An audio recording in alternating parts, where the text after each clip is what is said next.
Saya ulas ni, ramai yang berbincang tentang viral mimpi Presiden PAS Tuan Guru Haji Abdul Hadi tentang jumpa Nabi SAW. Kalau tuan-tuan boleh tengok video tu, beliau ceritakan dalam mimpi itu yang berlaku setelah beliau melakukan istikharah, yang memberi gambaran bahawa Nabi SAW minta dia untuk menghentikan asabiyah ataupun pertembungan di antara Sunni dengan Syiah ataupun mendamaikan. Itu satu bab lah. Baik. Saya tak nak sentuh bab tu semua, saya nak sentuh satu bab lagi yang kedua berkaitan dengan isu yang sama.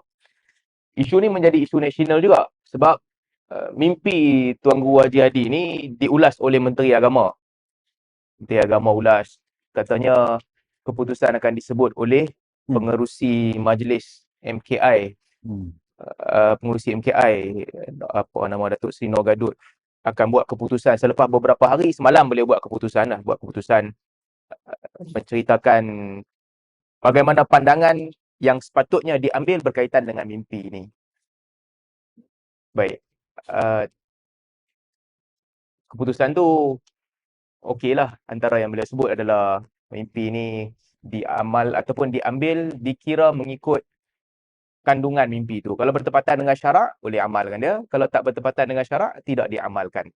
Cumanya, bagi orang yang mengaji agama kan, orang yang belajar hadis dan membaca sirah Nabi SAW dan para sahabat, semua orang kan tahu bahawa isu berkaitan dengan mimpi ni bukan isu yang complicated pun. Hang tak payah nak meeting apa semua. Dia bukan satu benda yang susah. Nak kena kumpul, buat persidangan apa semua. Dia tidak sesusah itu. Apatah lagi apabila individu mendakwa dia bermimpi, tak ada keperluan nak pergi bincang dalam majlis. Dalam majlis kumpul ramai-ramai ulama nak bincang tentang mimpi individu, tak ada keperluan. Apatah lagi bertitik tolak daripada mimpi itu keputusan peribadi. Daripada mimpi itu, beliau mengambil keputusan untuk mendamaikan antara Sunni dengan Syiah. Keputusan peribadi, atas kapasiti peribadi. Dan keputusan itu apabila diambil oleh Presiden PAS, tentulah dia disokong oleh ramai orang dalam PAS. Tapi isunya sekecil itu. Satu mimpi yang diceritakan oleh satu orang pemimpin yang soleh, pada gambaran kita, menceritakan tentang apa yang berlaku di dalam mimpi itu, dan hasil daripada mimpi itu, beliau mengambil keputusan untuk mendamaikan antara sunnah dengan Syiah. Dan tak ada kena-mengena dengan mana-mana polisi kerajaan pun. Taklah makan duit kerajaan sikit pun. Bajet kerajaan tak digunakan. Tak ada kena-mengena langsung atas kapasiti individu. Sebagai seorang pemimpin agama dan juga sebagai seorang pemimpin parti agama, parti politik yang diikutilah keputusan itu oleh orang yang duduk dalam parti. Tapi persoalan yang kita duk terfikir ni, apakah penting sangat nak pergi bincang pasal mimpi itu dalam MKI? Bincang dalam MKI, lepas 3 hari, 4 hari baru keluar keputusan. Sedangkan ada banyak isu yang meruncing yang melibatkan umat Islam. Ada isu yang lebih penting yang melibatkan umat Islam yang perlu dibincang dan perlu diberikan keputusan. Kadang-kadang itulah, bila kita kerap mengkritik, orang kata semua tak kena. Tapi beberapa keputusan yang diambil oleh kepimpinan agama ni sangat pelik. Dulu sebelum ni, mereka ambil masa berminggu-minggu nak pergi cek sajak tu lelaki ke perempuan. Menjadi isu nasional juga. Dia tu lelaki ke perempuan yang boleh pergi bincang dalam majlis agama. Pasal apa? Tak ada kerja. Benda macam ni pun perlu dibincangkan. Cuma isu mimpi ni besarlah sikit berbanding dengan isu jantina sajak, yang ambil masa punya lama. Dibentangkan pada ketika itu, diceritakan kita perlukan sedikit masa lagi untuk menentukan jantina dia. Apalah punya susah.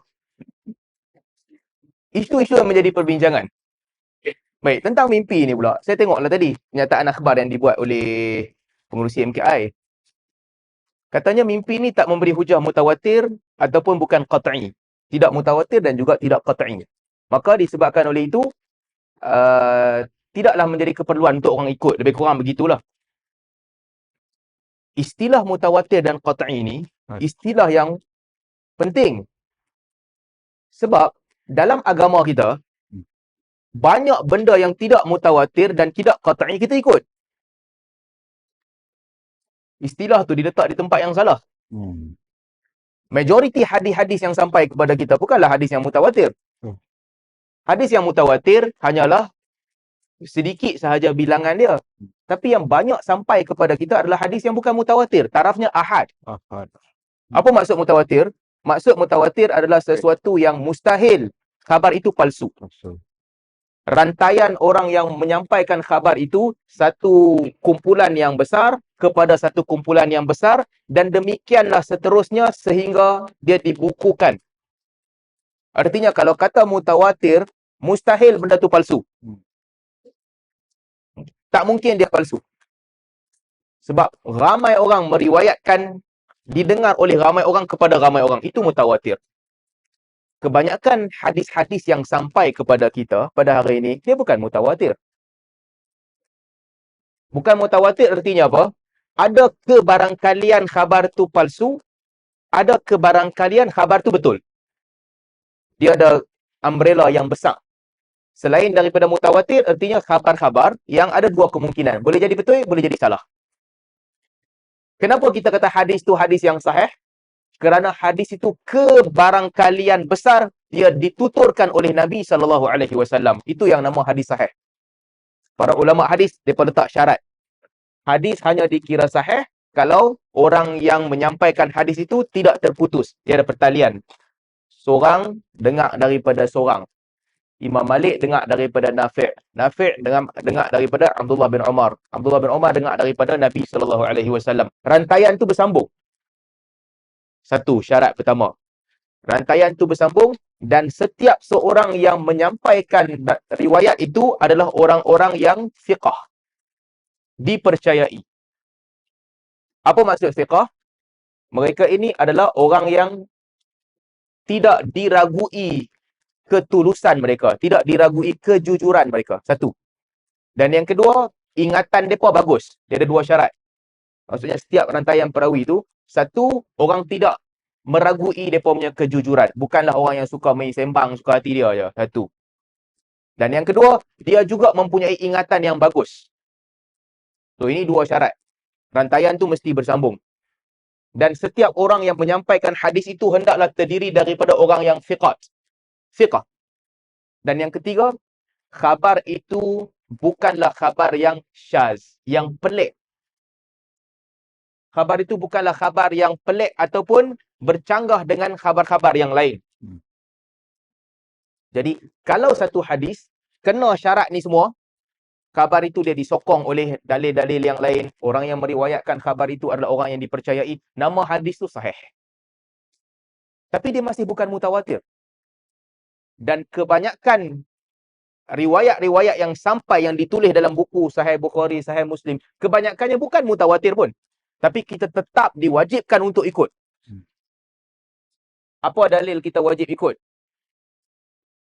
Dalilnya Nabi SAW, antara dalil yang para ulama sebut, apabila Nabi SAW mendapat perintah untuk pindah masjid, pindah kiblat daripada Baitul Maqdis kepada Masjidil Haram ketika di Madinah. Ketika itu Nabi hanya utuskan seorang sahabat pergi ke masjid yang nama Masjid Qiblatain. Berlaku pertukaran kiblat. Pergi ke masjid. Bagi tahu kepada orang ramai, tukar kiblat. Daripada satu kiblat ni tukar ke kiblat lain. Apa reaksi para sahabat apabila mereka dengar Nabi suruh tukar kiblat? Nabi bagi arahan tukar kiblat. Seorang je yang bagi tahu khabar tu. Apa mereka buat? Orang ni dipercayai. Dia sampaikan atas nama Nabi. Jadi apa yang mereka buat? Tukarlah kiblat. Nabi memerintahkan kamu daripada Baitul Maqdis menghadap Baitullah. Tukarlah, pergi ke Mekah. Ada tak para sahabat tanya, hang seorang ya, buat main 6-7 orang lagi baru jadi mutawatir? Tak, dia tak buat macam tu. Artinya apa? Artinya Nabi SAW mengajar kita, di dalam agama, kita bukan sahaja diwajibkan untuk mengikut yang mutawatir. Sahih. Apabila Nabi SAW hantarkan orang untuk pergi berdakwah, Nabi tak hantar satu gerombolan orang. Nabi hantar seorang ataupun dua orang. Apa sahaja yang disampaikan oleh seorang ataupun dua orang ni, itu bukan mutawatir. Ada tak kebarangkalian dua orang ni buat agama sendiri? Ada kebarangkalian. Tapi apakah mereka buat agama sendiri? Tidak. Kerana track record mereka bagus, mereka dipercayai, ingatan mereka bagus, maka kemungkinan yang lebih besar adalah mereka menyampaikan apa yang mereka dengar daripada Nabi SAW. Tapi ia masih belum mutawatir. Kita wajib untuk ikut. Kita wajib untuk ikut. Bacaan-bacaan di dalam solat dan sebagainya. Ini semua bukan mutawatir, tapi kita wajib ikut. Satu. Yang kedua, qat'i. Apa maksud qat'i? Qat'i adalah dalil-dalil yang tidak ada keraguan ataupun tidak ada pertelingkahan padanya. Solat 4 rakaat, qat'i. Zuhur 4 rakaat, qat'i. Tak ada ruang untuk orang berbeza pandangan. Mesti begitu sahaja. Tapi ada sebahagian dalil yang dia bukan qat'i. Satu, qat'iyatus thubut. Thubut ni artinya tadi mutawatir tadilah. Qat'i ni artinya dia diterima secara putus. Tak boleh berbeza pandangan. Para ulama bahas dua bab. Satu, bab kesahihan khabar itu. Yang kesahihan yang qat'i tadi mutawatir. Yang kedua, hukum-hukum yang terkandung di dalam khabar itu. Kebanyakan dalil-dalil dia tidaklah menyampaikan sesuatu secara qat'i. Ada ruang untuk ulama berbeza pandangan. Contohnya, sehingga sebesar-besar bab baca Al-Fatihah dalam solat. Kalau tak baca Al-Fatihah dalam solat, batal ke tak batal solat? Mazhab Syafi'i, Maliki dengan Hambali kata batal solat.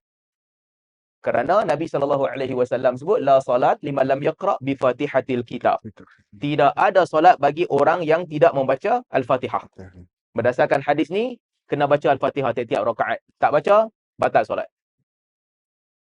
Mazhab Hanafi pula kata kalau tak baca Al-Fatihah tak batal solat. Kenapa tak batal solat? Ya, ada hadis yang begitu. Dalam masa yang sama, Allah Subhanahu Wa Taala sebut di dalam Al-Quran, faqra'u ma tayassara minal Quran.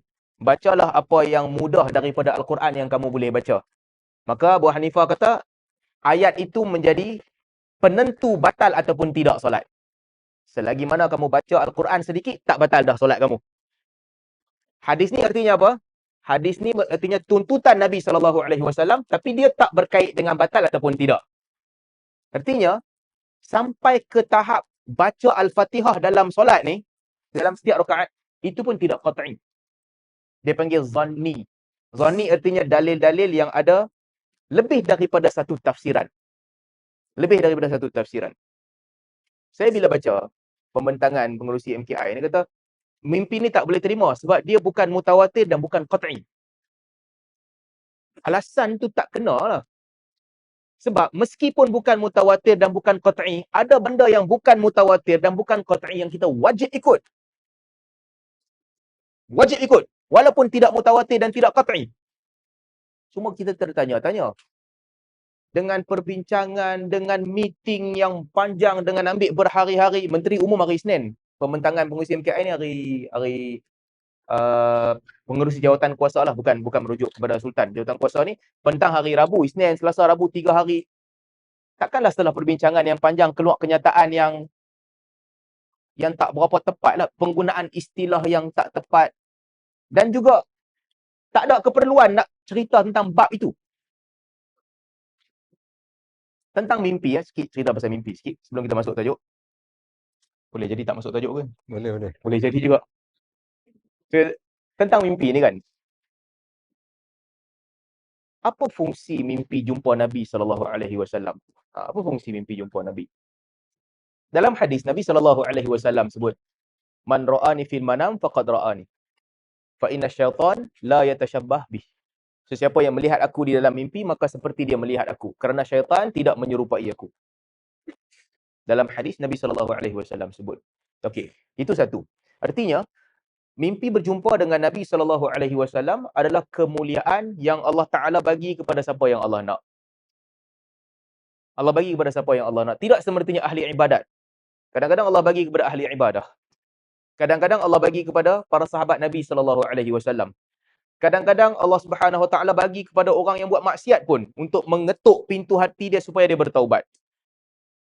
Jadi mimpi ramai orang dengan kepelbagaian cara hidup mereka yang berbeza-beza, mereka bermimpi jumpa Nabi SAW. Tetapi para ulama menggariskan kaedah penting. Apakah hukum boleh terbit daripada mimpi jumpa Nabi? Pandangan Ibn Hajar sebut dalam Sahih Bukhari, tak boleh. Ini samalah yang disebut seperti yang disebut oleh kenyataan MKI ini sama. Tak keluar hukum daripada situ. Ini betul. Tak keluar hukum. Kenapa tak keluar hukum? Sebab hukum hanya keluar daripada dalil-dalil yang syarat hadis tadi tu syaratnya ketat. Hadis-hadis yang sahih, dari situ hukum dikeluarkan. Bukan mimpi. Mimpi pengalaman peribadi. Hukum tak keluar daripada situ. Dan apakah pengalaman peribadi setiap orang ini mesti diikuti oleh orang lain? Tak mesti. Orang lain tak mesti ikut. Kita mesti ikut Al-Quran, mesti ikut sunnah. Mimpi orang kita tak dimestikan untuk ikut. Untuk orang yang bermimpi tu. Untuk orang yang bermimpi. Apakah mesti dia ikut mimpi itu? Tidak dimestikan. Terutamanya kalau mimpi itu melibatkan sesuatu yang bercanggah dengan syarak. Kadang-kadang Ibn Sirin sebut, syaitan tak menyerupai Nabi. Tapi orang jahil sebahagiannya, dia anggap itu Nabi. Tapi itu bukan Nabi pun. Maka membawa syariat-syariat yang baru lalu dia pun ikut. Ini berlaku banyak dalam aliran-aliran tarikat, sufi dan sebagainya. Datang ajaran-ajaran baru yang dia claim bahawa dia jumpa Nabi dalam mimpi, Nabi SAW bagi kat dia, dia ikut. Ini kena berhati-hati. Amalan baru tak boleh main daripada mimpi. Kalau kita lah siapa-siapa tidur malam, dia mimpi, ada satu makhluk datang, dia kata dia tu Nabi. Contohnya, makhluk tu kata dia Nabi. Lepas tu dia bagi tahu untuk hang special mulai esok. Sebab hang rajin mangkit awal, hang semayang subuh 4 rakaat, zuhur 2 rakaat. Ganti. Ini tak boleh ikut. Itu adalah gangguan syaitan. Syaitan yang kacau dia. Ini tak boleh ikut. Kalau merubah syariat, tidak dimestikan untuk ikut. Tapi di mana kepentingan mimpi-mimpi ni? Kepentingannya adalah apabila kita berada dalam dilema antara dua keputusan. Nak buat ni ke, nak buat lagi satu. Kemudian kita bermimpi jumpa Nabi SAW. Dan dalam mimpi itu Nabi SAW tunjuk kepada kita untuk buat satu keputusan antara dua ni. Lalu kita pilih keputusan itu. Maka ini, kalau isu yang macam ini, mimpi begini telah berlaku kepada ramai orang-orang yang soleh. Dan mereka telah mengambil keputusan mengikut isyarat daripada mimpi itu. Jadi mimpi yang begini, jumpa Nabi SAW, keadaan macam ni, istikharah, fikir panjang, lepas tu mimpi jumpa Nabi. Nabi SAW bagi tahu buat keputusan yang begini. Lalu dia pun buat. Mimpi ni fungsi dia untuk kuatkan kita, yakinkan kita dengan keputusan yang kita buat. Ini yang berlaku kepada Sayyidina Husain radhiyallahu anhu. Apabila dia nak keluar pergi ke Karbala. Ramai yang menahan dia di kalangan sahabat Nabi SAW. Tapi dia nekat. Sayyidina Husain nekat untuk keluar ke Karbala dan dia buat keputusan untuk keluar. Ternyata di sudut politik, keputusan itulah yang menyebabkan dia dibunuh. Dia dibunuh di situ. Apakah mimpi, kalaulah dia, mestilah dia mimpi jumpa Nabi, dia tahu muka Nabi SAW, macam mana dia duduk dengan Nabi. Tapi apa fungsi mimpi itu? Mimpi itu untuk memberi ketenangan kepada dia untuk firm dengan keputusan yang dia nak buat. Sebab akhirnya perkiraannya bukan sekadar di dunia. Boleh jadi kita nampak dia terbunuh.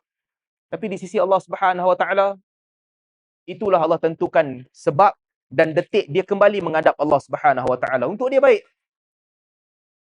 Jadi mimpi itu untuk dia baik. Walaupun pengakhirannya dengan keluar itu dia telah dibunuh.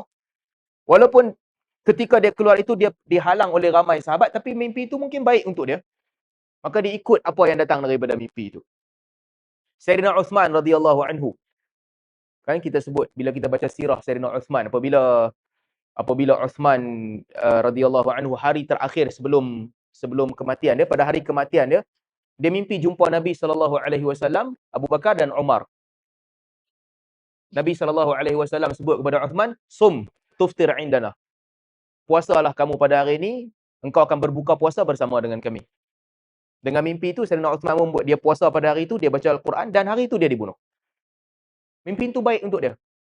Untuk tenangkan jiwa dia. Untuk sebagai persediaan awal kepada dia, gambaran yang dia akan diserang oleh orang dan dia akan dibunuh pada hari itu. Sama juga dengan Imam Al-Bukhari, dia mimpi dia membuang kotoran daripada Nabi SAW. Maka dia tafsirkan mimpi itu bahawa dia akan tulis hadis Nabi SAW dan menghilangkan kepalsuan daripada Nabi SAW. Daripada mimpi juga. Maka sudut ini, mimpi telah memberi kesan kepada banyak orang soleh. Apabila mereka berada di antara dilema nak buat dua keputusan. Yang ni ke, yang lagi satu. Tapi dalam masa yang sama, mimpi itu untuk mereka. Bukan untuk orang lain untuk diikuti. Jadi kalau mimpi-mimpi beginilah contohnya lah mimpi kalau nak bincang tentang mimpi Tuan Guru Haji Hadi untuk damaikan sunnah dan syiah dan sebagainya. Mungkin dia nak buat keputusan itu dan dia mendapat mimpi itu dan dia firm dengan keputusan dia. Okeylah untuk dia. Itu je lah jawapan dia. Untuk dia itu okey. Apakah dimestikan untuk semua orang ikut? Tidak. Tidak dimestikan semua. Apakah dimestikan untuk semua orang bantah dia? Pun tidak juga. Tak ada keputusan tidak melibatkan orang lain pun. Ada orang kata Syiah ni jahat. Syiah ni jahat, jangan percaya Syiah. Macam mana pun depa tetap akan jahat. Apabila dia ada ruang, dia akan bermusuhan dan dia akan memerangi Sunni bila dia ada ruang. Itulah yang berlaku di Syria. Bashar Assad ketika dia hampir jatuh, dia ditolong oleh Syiah dan juga ditolong oleh Iran untuk hentam Muslim. Betul? Fakta tu betul. Kalau orang berpegang begitu, dia menganggap aku tak mau terima mimpi ni, aku tak mau pakai. Pegang pula dengan pengakuan Dr. Yusuf Al-Qaradawi. So Al-Qaradawi kata kesilapan yang dia buat adalah dia buat takrib, mendamaikan antara Sunni dengan Syiah.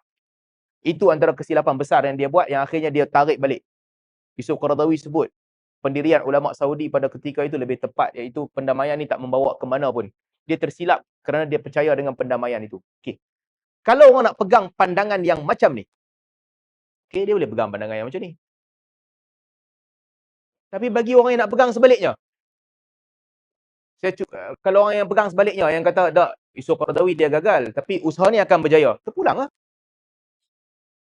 Kalau orang kata, memanglah dia dah gagal, tapi itu kegagalan dia, orang lain belum tentu gagal, akan berjaya. Masing-masing boleh buat keputusan. Cuma persoalan yang lebih penting adalah, perlukah mimpi seseorang ini menjadi tajuk utama yang dibincang dalam mesyuarat yang besar? Tak ada keperluan kot. Apatah lagi kalau mesyuarat tu untuk nak dibuat tu tujuan nak menjatuhkan orang tu, lagilah tak ada keperluan. Orang kata, mimpi ni patutnya jangan cerita ke orang. Ini urusan masing-masing lah. Ada orang dia rasa dia tak perlu bercerita, dia tak cerita. Ada orang dia rasa dia perlu bercerita, dia cerita. Itu penilaian masing-masing. Manalah kita tahu orang tu dia cerita tu untuk riak ke, dia cerita tu sebagai satu perkongsian semata-mata nak mencerita, kita pun tak tahu. Hati sanubari setiap orang. Ala kulli hal, itulah sedikit sebanyak yang berlaku yang beberapa hari ni panas dibincangkan, yang sepatutnya tak dibincang pun lah. Itu bukan satu isu yang perlu dibincangkan. Baik, balik kepada tajuk kita. Bismillah.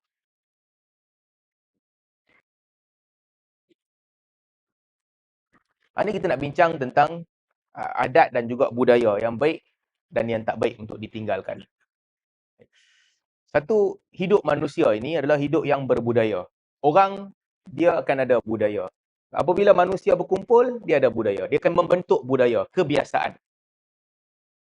Tapi yang nama kata budaya ini adalah satu benda yang disepakati oleh kelompok ramai manusia. Bukan dalam rumah. Kita dalam rumah kita, kebiasaan kita, siapa yang tuang nasi, siapa yang basuh baju, siapa yang sedekah baju, ini bukan budaya.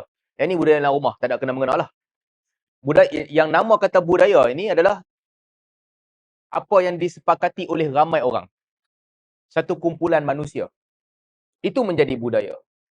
Dan dalam agama, Allah Subhanahu Wa Taala beri isyarat akan kepelbagaian budaya ini supaya orang boleh belajar antara satu sama lain dan berkenal-kenalan antara satu sama lain. Itu fungsi kepelbagaian budaya. Betul Allah Subhanahu Wa Taala sebut dalam surah Al-Hujurat, ya ayuhan nas inna khalaqnakum min dzakarin wa untha wa ja'alnakum syu'uban wa qabaila lita'arafu. Wahai manusia, kami ciptakan kamu daripada lelaki dan perempuan, lalu kami jadikan kamu syu'ub wa qabail. Berbangsa-bangsa ataupun berkelompok-kelompok, lita'arafu, supaya kamu saling berkenalan. Inna akramakum indallahi atqakum. Sesungguhnya yang paling mulia di kalangan kamu di sisi Allah adalah yang paling bertakwa. Para ulama tafsir bila mentafsirkan ayat ini mereka kata syu'ub wa qabail. Syu'ub merujuk kepada kumpulan manusia yang bercantum antara satu sama lain dan kumpulan itu besar. Percantumannya min ba'id, daripada jauh. Mudar, Rabi'ah, ini semua syu'ub. Artinya, mereka bercantum satu sama lain ni daripada 7-8 keturunan dulu daripada bercantum satu sama lain. Ramai. Puluhan ribu orang yang duduk dalam Mudar. Ini syu'ub. Qabail pula, Qabail adalah kumpulan kecil yang bercantum antara satu sama lain. Dia ada pertalian antara satu sama lain. Daripada Mudar, ada banyak keluarga-keluarga kecil-kecil daripada Mudar.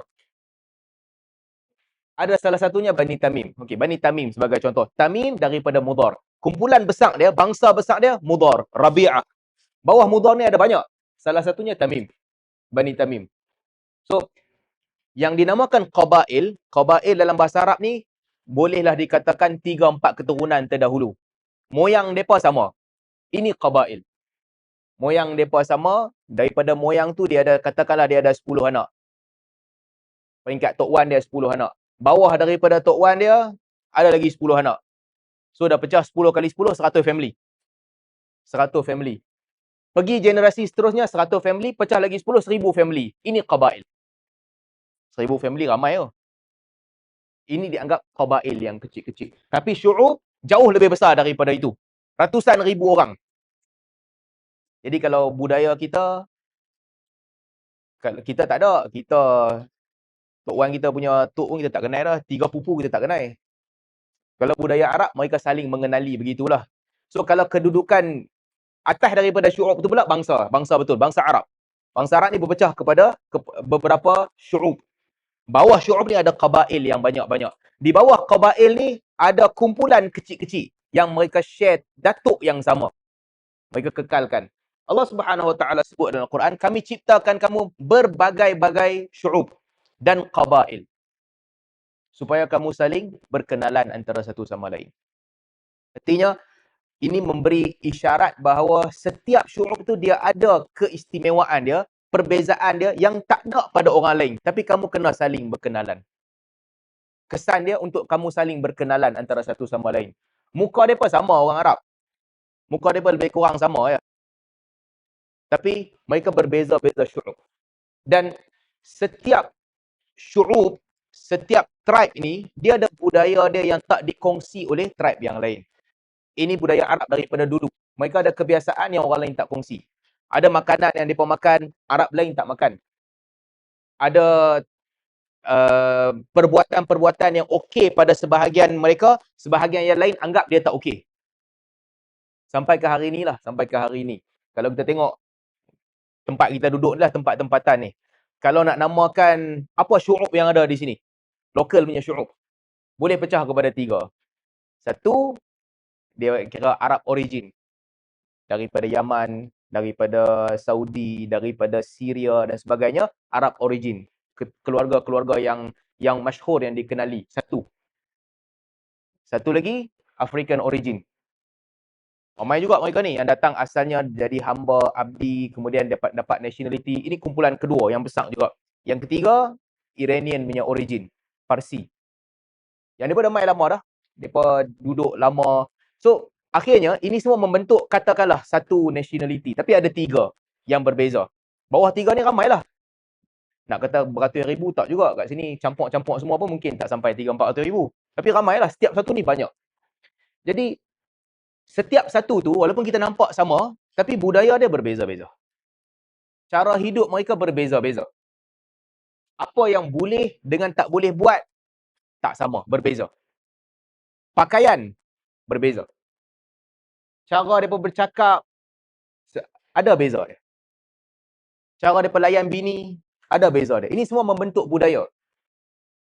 Kalau yang Afrika origin ni, biasanya, kalau dia lah, dia tidak terlalu kisah kahwin dengan siapa pun tak apa. Banyak yang boleh kahwin dengan orang daripada luar dan sebagainya, okey je. Tapi kalau Arab origin tak, dia jaga. Dia kena betul-betul separation laki dengan perempuan ni dalam majlis tak duduk sama. Lepas daripada sekolah rendah memang tak jumpa langsung, sepupu perempuan tak kenal langsung. Ini budaya Arab origin. Tapi kalau yang Parsi pula, dia budaya dia lain sikit. Ada perbezaan di antara mereka. Demikianlah juga cara hidup mereka, duduk dalam majlis mereka, cara percakapan mereka, cara melawak mereka, membentuk budaya. Nabi SAW, Allah Subhanahu Wa Taala sebut dalam Al-Quran, ini kepelbagaian ini supaya kamu saling berkenalan antara satu sama lain. Jadi apabila agama Islam datang, Allah Subhanahu Wa Taala utuskan Nabi SAW. Bila Nabi datang di tengah-tengah Arab yang ada qabail yang banyak ni, ada tribe yang banyak, syu'ub yang banyak, Nabi SAW datang bukan untuk impose satu budaya ke atas budaya yang lain. Nabi tak buat macam tu. Tapi Nabi datang untuk ajarkan agama. Jadi bila Nabi ajarkan agama, dalam bab ibadat, nanti kita cerita pasal bab ibadat. Dalam bab budaya, semua budaya-budaya yang baik dikekalkan oleh Nabi SAW. Bahkan sebahagian budaya yang baik yang Arab ada ni, daripada situ datang hukum yang selari dengan budaya tu. Antara budaya Arab yang bagus adalah menghormati tetamu. Mereka memang hormat tetamu betul. Ada tetamu yang datang, kalau musuh nak bunuh tetamu tu, pada dia hang bunuh aku dulu sebelum bunuh tetamu ni. Ini budaya Arab yang dia jaga betul. Dia boleh tak makan, tapi tetamu tu makan. Apabila Nabi SAW datang, Nabi menganjurkan. Agama ini ikramud dhaif sebahagian daripada agama.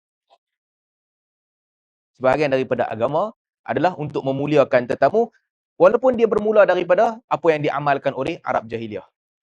Berpegang dengan janji. Ini juga budaya Arab yang memang mereka pegang betul. Kalau dia janji, dia akan buat betul-betul. Ini kemuliaan di sisi Arab dulu. Bila Nabi SAW, Nabi kekalkan. Nabi datang, Nabi kekalkan. Semua Arab sepakat. Contohnya, bulan haram 4 bulan tak boleh perang. Stop semua pertempuran. Tak ada pertumpahan darah. Nabi SAW datang, Nabi kekalkan hukum tu. Sampailah ketika di hujung zaman Islam, Islam dah menguasai semua tanah Hijaz, tak ada orang lain yang nak perang, di situlah sebagai ulama kata ketika itu, hukum itu telah pun terbatal. Tapi dia terbatal bila tak ada dah fungsi peperangan, orang yang berbeza nak main berebut tanah, dah tak ada dah. Pada peringkat awal, Nabi SAW kekalkan hukum tu. Dia kekal sebagaimana dia ada. Sebagaimana terdahulu. Yang disepakati oleh orang-orang Arab. Jadi, budaya-budaya yang baik, menghormati tanah haram. Tanah haram tak boleh melakukan kerosakan, tak boleh berbunuhan dalam tanah haram. Nabi kekalkan. Hatta yuqatilukum fihi. Nabi kekalkan tapi dengan syarat. Selagi mereka tak bunuh kamu dalam tanah haram. Kalau mereka bunuh kamu tanah haram, kamu lawan balik. Jadi ini budaya-budaya yang baik yang dikekalkan oleh Nabi SAW.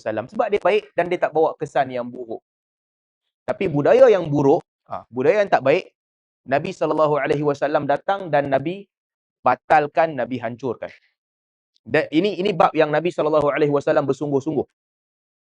Hukum hakam agama ni datang, satu untuk beribadat, satu untuk akidah, yang kedua untuk mengajarkan cara ibadat, yang ketiga untuk hancurkan budaya-budaya yang ada kezaliman. Bab ni Nabi tak berlebih kurang, Nabi bersungguh. Arab Jahiliyah ni, apa perangai paling buruk Arab Jahiliyah? Paling buruk sekali kalau tengok budaya jahiliyah yang paling buruk. Paling buruk yang ada kat mereka adalah cara mereka melayan perempuan. Arab Jahiliyah paling buruk. Mereka layan perempuan ni macam barang yang mereka miliki. Perangai Jahiliyah. Lepas tu Arab Jahiliyah punya kahwin, ada perkahwinan namanya syirar. Syirar, dua orang lelaki jumpa, aku kahwin dengan anak hang kahwin dengan anak aku, mahar tak payah. Ada Arab Jahiliyah buat. Sampai apabila Nabi SAW datang, Nabi hapuskan. Tak ada. Syirar punya nikah tak boleh. Tak boleh buat perjanjian macam tu. Arab Jahiliyah punya kepercayaan dulu, perempuan tak boleh mewarisi harta.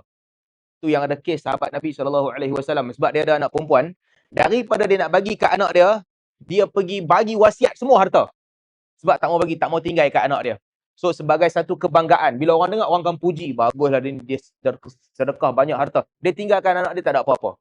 Bila Nabi SAW datang, ini hukum yang Nabi bertegas, tak boleh. Kamu hanya boleh Hanya boleh tinggalkan wasiat 1/3 sahaja harta kamu. Lebih daripada itu tak boleh. Bagi ke anak. Walaupun hang tak suka bagi ke anak perempuan, kena bagi ke anak perempuan. Nabi tegas dalam bab ni. Apa lagi? Bab berkaitan dengan perempuan. Ini bunuh anak perempuan, budaya Arab jahiliah. Ini lagilah. Bunuh memang dah tak boleh. Nabi bertegas bahawa budaya ni tak boleh. Hancurkan budaya begini. Bab perkahwinan. Dulu perempuan dipaksa kahwin. Sebelum zaman Nabi SAW. Tak ada pilihan langsung. Apabila Islam datang, tak ada dah pemaksaan tu. Tak boleh paksa untuk kahwin. Bahkan kalau perkahwinan pertama ni antara dua lah. Perempuan tu pun setuju untuk kahwin, bapak dia pun setuju untuk kahwinkan dia. Ada wali. Kalau wali paksa dia, sedangkan paksa itu untuk memudaratkan dia, perempuan tu boleh pergi ke mahkamah dan bagi tahu wali ni suruh dia kahwin, sedangkan perkahwinan itu menyusahkan dia ataupun memaksa dia. Mahkamah boleh buat keputusan untuk overrule. Tak, jangan kahwin, jangan benarkan dia kahwin. Bapak dia duk fikir bisnes, ada satu orang tua umur 75 dah nak mati dah, tak lama lagi bapak dia nak ambil bisnes orang tu, dia suruh anak dia umur 19 kahwin dengan pakcik umur 75. Budak ni boleh pergi ke mahkamah. Bapak aku suruh kahwin ni bukan apa, dia nak ambil harta dia tu je. Mahkamah pun fikir macam fikir, tahu itu motif bapak dia. Mahkamah boleh overrule, tak benarkan perkahwinan. Sebab satu, budak tu tak mau kahwin. Yang kedua, perkahwinan ni untuk menzalimi dia. Kalau dia dah pernah kahwin dah, dia dah pernah kahwin dan dia dah bercerai, hukum agama adalah sayyid, dia dah kahwin, dia tak boleh dipaksa untuk kahwin langsung. Langsung tak boleh paksa. Dia boleh pilih dia nak kahwin dengan siapa.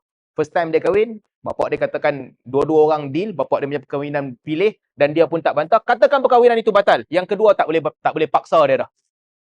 Dia pilih sendiri dia nak kahwin dengan siapa. Maka kebanyakan adat-adat jahiliah yang Nabi SAW hancurkan adalah berkaitan dengan kezaliman kepada perempuan.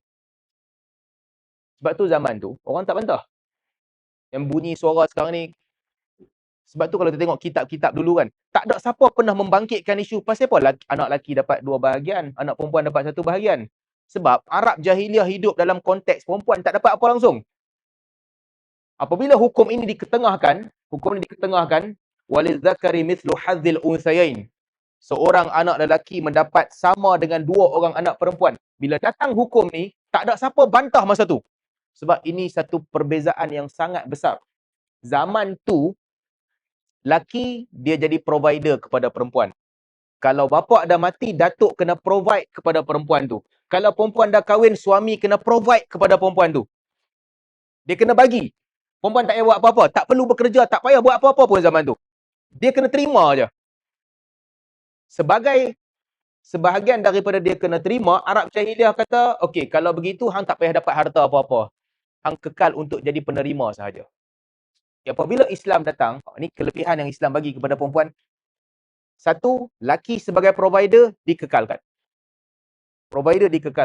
Bapa dia sebagai wali tetap kena bagi kepada dia. Selepas kahwin, suami kena bagi kepada dia. Kena bagi. Kalau bapa dia dah mati, tok wan dia kena bagi kepada dia. Yang kedua, di samping itu, dia dapat harta yang sama dengan 1/2 daripada laki. Separuh daripada yang adik-beradik laki dia dapat. Jadi hukum ni disusun sebenarnya memberi kepada perempuan lebih daripada apa yang laki dapatlah sepatutnya. Sebab laki dia kena provide. Semua yang diterima oleh perempuan untuk dia, dia tak payah bagi kepada siapa-siapa pun. Bahkan ada sahabat tanya Nabi SAW. Ada perempuan yang dia ada harta banyak. Dia tanya Nabi SAW. Nak bagi zakat.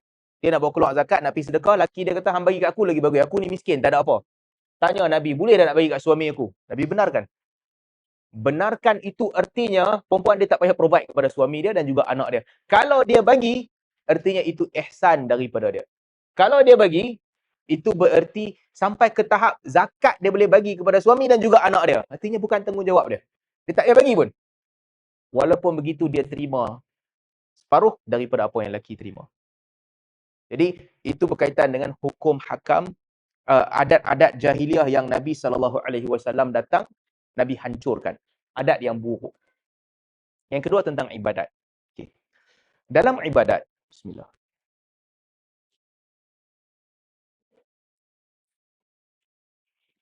Solat tak kira lah. Sebab solat Arab Jahiliah tak kerti solat. Bila Nabi datang, Nabi ajakkan mereka solat, mereka ikut lah. Mereka tak boleh nak compare dengan apa-apa yang ada. Solat selesai. Tak boleh nak compare. Isu yang berlaku dalam ibadat adalah isu haji. Sebab Arab Jahiliah dah tahu dah pasal haji. Daripada zaman Nabi Ibrahim, orang dah buat haji. Musim haji, orang datang buat haji. Apabila Nabi SAW datang, di sini penting. Bagaimana nak berinteraksi bila ada clash antara ibadat dan juga budaya. Nabi SAW tekankan kepada para sahabat untuk litakhudhu manasikakum. Nabi sebut, ambillah daripada aku cara kamu menunaikan haji. Dalam hadis diriwayatkan ketika Nabi SAW tengah menunggang unta ataupun kuda nak lontar jamrah, Nabi sebut hadis tu, ambil daripada aku manasik kamu. Jadi dalam bab ibadat, apa yang Nabi kekalkan daripada budaya dulu, itu kamu ikut. Apa yang Nabi SAW batalkan, kamu jangan ikut. Dalam bab ibadat ni, kita tak tahu, tak boleh buat kepala sendiri. Ini nampak macam elok nak buat, tak boleh. Walaupun kebanyakan hukum hakam yang Nabi SAW ajak, di belakangnya ada hikmah. Ada hikmah dia. Tapi walaupun begitu, hikmah tu kadang-kadang kita jumpa, kadang-kadang kita tak jumpa. Yang penting adalah kena ikut apa yang Nabi ajak. Arab Jahiliah, satu kepercayaan mereka. Mereka kata, yang kena pergi Arafah ni hanya orang luar ya. Orang luar kalau mai haji, tanggal 9 Zulhijjah, mereka kena pergi duduk kat Arafah. Wukuf di Arafah. Kami orang Mekah, orang kampung, special privilege. Tak payah keluar. Kami duduk dekat dalam ya. Mereka duduk kat Muzdalifah. So time tu, dia punya crowd control, dia ada 2 part kemah. Kemah orang luar, dia pergi letak kat Arafah. Kemah orang Mekah, dia letak kat Muzdalifah. Tak bertemu. So orang Mekah, mereka akan berbangga cerita kat orang. Apa orang luar kena pergi sana? Kami tak payah. Kami orang dalam, duduk dalam haram ya. Apabila Nabi SAW tunaikan ibadat haji, Nabi ajar para sahabat haji, Nabi sebut Al-Hajj Arafah. Waman adrakaha adrakal hajj. Haji adalah Arafah. Siapa yang dapat duduk kat Arafah tanggal 9 tu, dia dapat haji. Siapa yang tak duduk kat Arafah, dia tak dapat haji. Tak kira hang orang Mekah ke, hang orang Kok Diang ke, hang orang mana, pi Arafah. Tak payah ada cerita orang Mekah tak payah pi. Semua kena pi. Ini hukum yang Nabi ubah. Walaupun di sebalik hukum tu kita tahulah ada hikmah. Hikmahnya apa? Sama duk bagi asing apa orang Mekah dengan orang luar. Sama, mesti sama. Ibadat haji tak ada beza. Jadi itu Nabi SAW buat. Semua kena pergi ke Arafah. Itu tak cerita lagi lah, yang lain-lain lagi mereka tawaf dengan bogel dan sebagainya. Nabi bantah semua itu, Nabi tukar. Satu lagi budaya mereka, ini budaya Arab Jahiliah. Dalam haji ni mereka zaman Jahiliah, dia tawaf. Lepas tawaf dia ada 2 berhala. Satu nama dia Isaf, satu nama dia Na'ilah. Isaf dengan Na'ilah ni satu, dia pergi tampal kat Kaabah. So apa yang orang buat? Depa orang yang luar apabila mai ke Mekah, depa akan tawaf. Lepas habis tawaf, dia pergi pegang Isaf dengan Na'ilah ni, pegang, ambil berkat. Lepas tu baru depa pergi sa'i. Budaya depa, 2 berhala dengan lepas tu depa pergi sa'i. Apabila Nabi SAW haramkan, yalah bila berhala dah memang haram, tak ada kemuliaan, orang Arab ingat termasuk sa'i pun tak boleh juga. Sama, yang tu pergi sentuh Isaf dengan Na'ilah pun tak boleh, sa'i pun tak boleh. Jadi mereka tak mau buat dua-dua. Allah Subhanahu Wa Taala turunkan ayat Al-Quran pada ketika itu untuk bagi gambaran yang tak. Sa'i ni okey. Inna safa wal marwata min sya'airillah faman hajjal baita aw i'tamara fala junaha alaihi an yattawafa bihima. Sesungguhnya Safa dan Marwah adalah di antara tanda-tanda Allah Subhanahu Wa Taala, tanda kebesaran Allah. Sesiapa yang menunaikan haji ataupun umrah, fala junaha alaihi an yattawafa bihima. Tidaklah menjadi masalah untuknya untuk tawaf di antara keduanya, Safa dan Marwah. Tengok ayat ni, nanti ada orang kata, oh fala junaha alaihi. Maksudnya tidaklah ada masalah kalau nak pergi jalan Safa Marwah. Jangan fikir yang maksudnya boleh kot. Optional, nak buat pun tak apa, tak mau buat pun tak apa. Tak, bukan itu maksudnya. Ayat ini datang dalam konteks untuk memecahkan kepercayaan orang yang kata sebagaimana tak boleh sentuh Isaf dengan Na'ilah, demikian juga tak payah pergi Safa dan Marwah. So ayat ni mai cerita kata, kalau kamu buat haji ataupun kamu buat umrah, tidak menjadi masalah untuk kamu pergi kepada Safa dan Marwah. Hukum lain, hukum itu adalah kefarduan. Salah satu rukun kena pergi. Itu bab lain lah. So nanti kalau orang tanya pasal apa ayat ni datang dalam bentuk ni? Fala junaha alaihi, boleh sahaja. Sebab ayat ni nak memecahkan kepercayaan jahiliah yang duk sangka Safa dan Marwah ni sama macam Isaf dengan Nailah. Isaf dengan Nailah ni cerita dia ni Arab. Cerita sikit lah, keluar tajuk sikit pasal kadang-kadang ada benda dia buruk tapi lama-lama orang sangka benda tu baik. Antara benda yang buruk orang sangka baik lama-lama ni Isaf dengan Nailah ni dah. Isaf dengan Nailah adalah dua orang yang bodoh tahap gaban ni, mereka pergi berzina dalam Kaabah. Zaman jahiliah dulu mereka berzina dalam Kaabah. Apabila mereka berzina dalam Kaabah, Allah Subhanahu Wa Taala tukar mereka menjadi batu. Ini cerita yang tersebar di kalangan Arab jahiliah lah. Tak ada hadis yang ceritakan dia sahih ataupun tak, kita pun tak tahu. Tapi yang masyhur di kalangan penulis-penulis sejarah dulu-dulu kala, mereka kata itu sejarah Isaf dengan Nailah. Dua batu yang asalnya dua orang yang pergi berzina dalam Kaabah. Allah jadikan mereka batu. Apabila Allah jadikan mereka batu, di zaman awal, batu ni diletak di depan Kaabah supaya orang yang tawaf tahu jangan buat perangai macam ni, nanti kena sumpah jadi batu. Jadi bila orang tawaf, orang tahu, ni jahat dua ni. Kalau buat perangai macam dia pun kena sumpah jadi batu. Lama kelamaan, Arab yang mai selepas beberapa generasi, pergi sentuh. Jadi daripada mereka maki dua batu ni, akhirnya mereka buat jadi Tuhan mereka. Lepas banyak generasi, mereka mai sentuh, ambil berkat. Habis siap tawaf, pergi sentuh, ambil berkat, pergi sa'i, Safa dan Marwah. Jadi di zaman Nabi SAW, apa yang berlaku adalah orang anggap dua di antara berhala utama yang melekat di Kaabah. Kebanyakan orang mereka anggap begitu. Nabi SAW datang, lalu Nabi hancurkan budaya ni. Ini tak boleh. Setelah tak boleh, Safa dan Marwah kekal seperti biasa. Jadi apabila melibatkan ibadat, kena tengok apa yang Nabi SAW suruh dan apa yang Nabi tak bagi. Antara budaya jahiliah juga. Ini satu budaya yang Nabi bersungguh-sungguh untuk hentikan. Budaya meratap kematian. Budaya meratap kematian ni dulu memang Arab jahiliah paling power. Itu antara benda yang menjadi keistimewaan mereka yang orang lain dia akan jadi kebiasaan zaman tu berebut sesama sendiri, bersaing sama sendiri. Pada hari kematian, siapa yang paling menzahirkan kesedihan, orang tu dianggap paling power. Arab jahiliah punya kepercayaan. Sebab tu dalam hadis riwayat Al-Bukhari, dalam hadis riwayat Muslim, Ummu Salamah sebutkan, pada hari kematian Abu Salamah ni dia meninggal dunia selepas perang Uhud. Lepas perang Uhud, Nabi hantar dia pergi perang, dia balik, kemudian tahun ketiga hijrah tu, dia meninggal dunia di Madinah. Ummu Salamah kata, ketika Abu Salamah meninggal dunia, gharib wa fi ardil ghurbah. Dia ni dalam keadaan dia sedang meratap lah, bunyi meratap. Dia kata satu orang asing yang meninggal di negeri asing. Sebab dia orang Mekah. Laki dia meninggal dunia di Madinah, dia kata asing yang meninggal di negeri asing. La abkiyannahu bukaan yutahaddatsu anhu.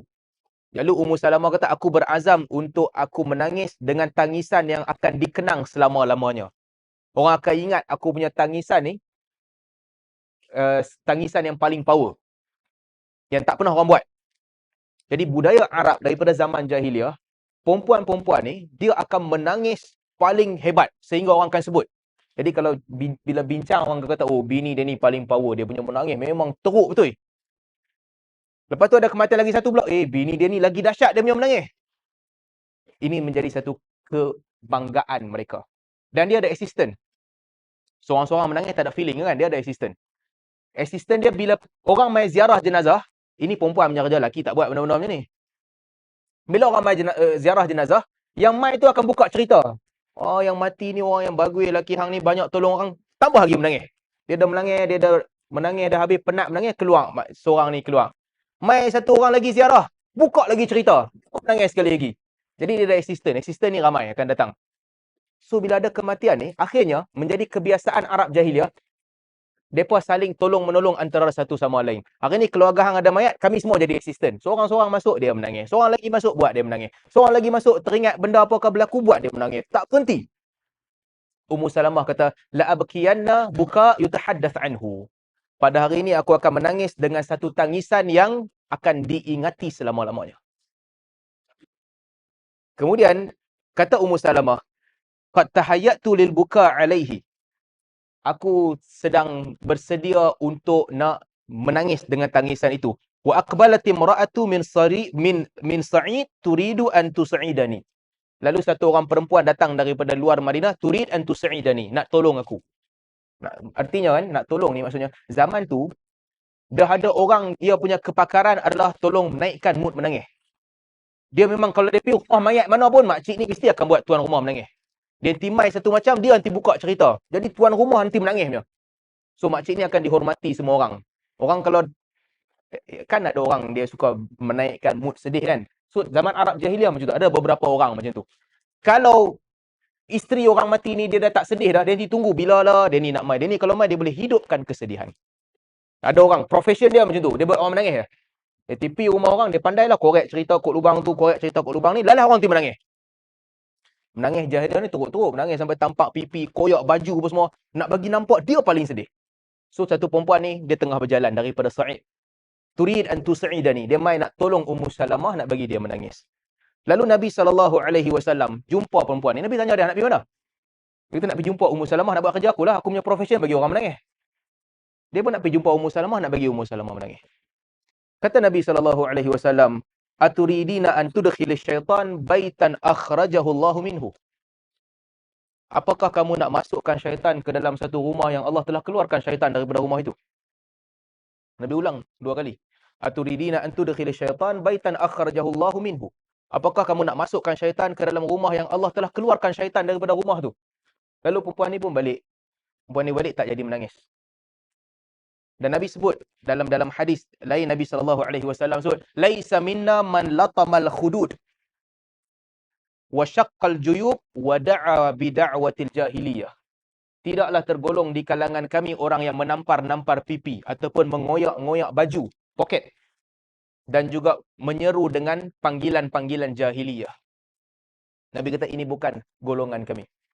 So dulu ni depa punya teruk Arab Jahiliah punya menyesali kematian ni, dia buat macam mati seseorang tu seolah-olah takdir yang buruk, kenapalah Allah ambil dia ni, patutnya Allah ambil aku dulu, patut hang mau mati, dia buat ayat macam tu.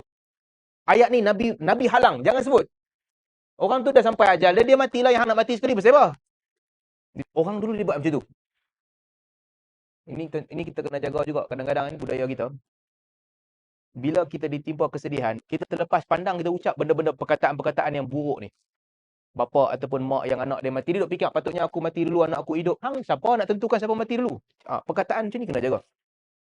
Nabi SAW kata, bukan di kalangan kami siapa yang berucap ucapan jahiliyah.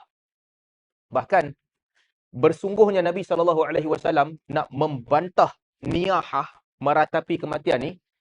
Ada hadis yang Sayyidina Umar sebut. Nabi sebut dalam hadis diriwayatkan oleh Imam Bukhari juga daripada Sayyidina Umar radhiyallahu anhu. Umar kata, diriwayatkan daripada Umar, riwayat Al-Bukhari, innal mayyit la yu'adzab bi buka'i ahlihi alaih. Sesungguhnya mayat akan diazab disebabkan tangisan keluarganya ke atasnya. Sayyidina Umar riwayatkan hadis ni. Bila Sayyidina Umar sebut, Ibnu Abbas riwayat ketika dia dah ditikam dah, ini Umar punya power lah. Dia dah ditikam, dengan kita dah sebut macam mana dia ditikam sehingga usus perut dia keluar. Suhaib radhiyallahu anhu datang jumpa Umar. Suhaib kenang, hanglah orang yang paling rapat dengan aku dahulu. Suhaib menangis, mengenang bahawa rapatnya hubungan dia dengan Umar dahulu. Umar marah dia. Umar kata, hang nak aku diazabkah dengan tangisan hang yang teruk-teruk ni? Sebab Nabi SAW sebut, sesungguhnya mayat akan diazab di atas tangisan keluarganya ke atasnya. Jangan menangis. Aku nak mati, hang jangan menangis. Walaupun hadis ni Aisyah bantah. Aisyah kata, bukan maksudnya begitu. Maksudnya ini untuk orang kafir sahaja. Tapi pendirian Sayyidina Umar, sehingga pada hari dia dah ditikam, dia sebut, jangan meratap kematian aku teruk-teruk. Ini budaya yang Nabi SAW bantah. Bahkan, tegasnya Nabi SAW bantah menangis orang mati ni, sampai budaya itu hilang terus daripada Arab. Tak ada dah budaya menangis teruk ni. Sebab budaya ni nak pecahkan susah. Kadang-kadang orang menangis ni bukan sebab dia nak menangis pun. Dia nak ikut trend. Ada orang dia tak sedih pun. Sebahagian orang yang laki dia jahat kan. Laki dia kaki pukul, laki dia kaki minum. Dia tak sedih pun. Tapi Takkan aku nak buat muka happy, semua orang lelaki mati menangis, aku pun menangis juga. Budaya, jadi budaya. Sebab itu Nabi SAW datang untuk pecahkan budaya ni. Bukan untuk diratak kematian. Sebab itu kata Imam Syafi'i rahimahullah, Al-Imam Baihaqi riwayatkan, wa akrahun niyahah 'alal mayyit ba'da mautihi. Aku membenci untuk meratap kematian meratapi setelah kematian. Imam Syafi'i benci. Katanya, walakin yu'azza bima amarallahu bihi minas sabri wal istirja'. Tetapi yang sepatutnya dilakukan adalah ucaplah takziah dengan ucapan-ucapan yang diperintahkan oleh Allah, iaitu minta mereka sabar dan juga istirja'. Inna lillahi wa inna ilaihi raji'un. So bila dengar ada kematian, kata Imam Syafi'i, yang sepatutnya dibuat adalah istirja'.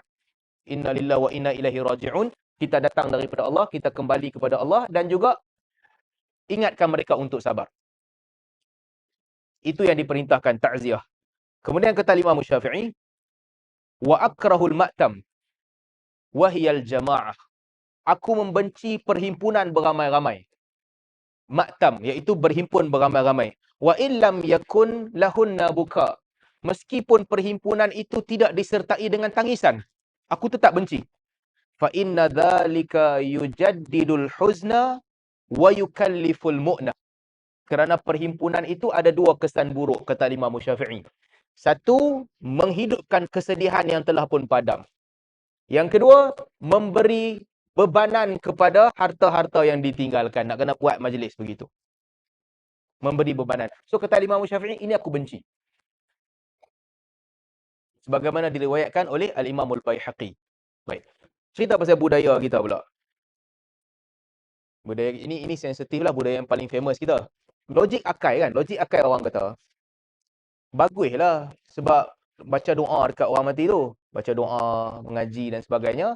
Tapi bila dah berkumpul baca doa, kita pun bagi makan kat orang tu. Logik akai kan? Orang kata hari kematian ramai orang mai tolong kita. Orang mai tolong, orang tolong mandikan jenazah, orang tolong tanam jenazah, orang tolong pergi baca doa. Takkanlah kita pun bagilah makan kepada orang yang tolong. Kita fikir begitu logik kita.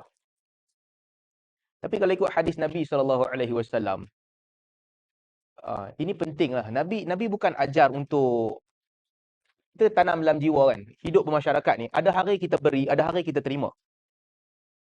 Ada hari kita bagi ke orang. Ada hari bukan kita bagi, kita terima. Dan terimalah dengan berbesar hati. Antara hari yang kita kena terima, apabila dalam hadis disebutkan adalah bila kita tengah susah, time tu kita terima.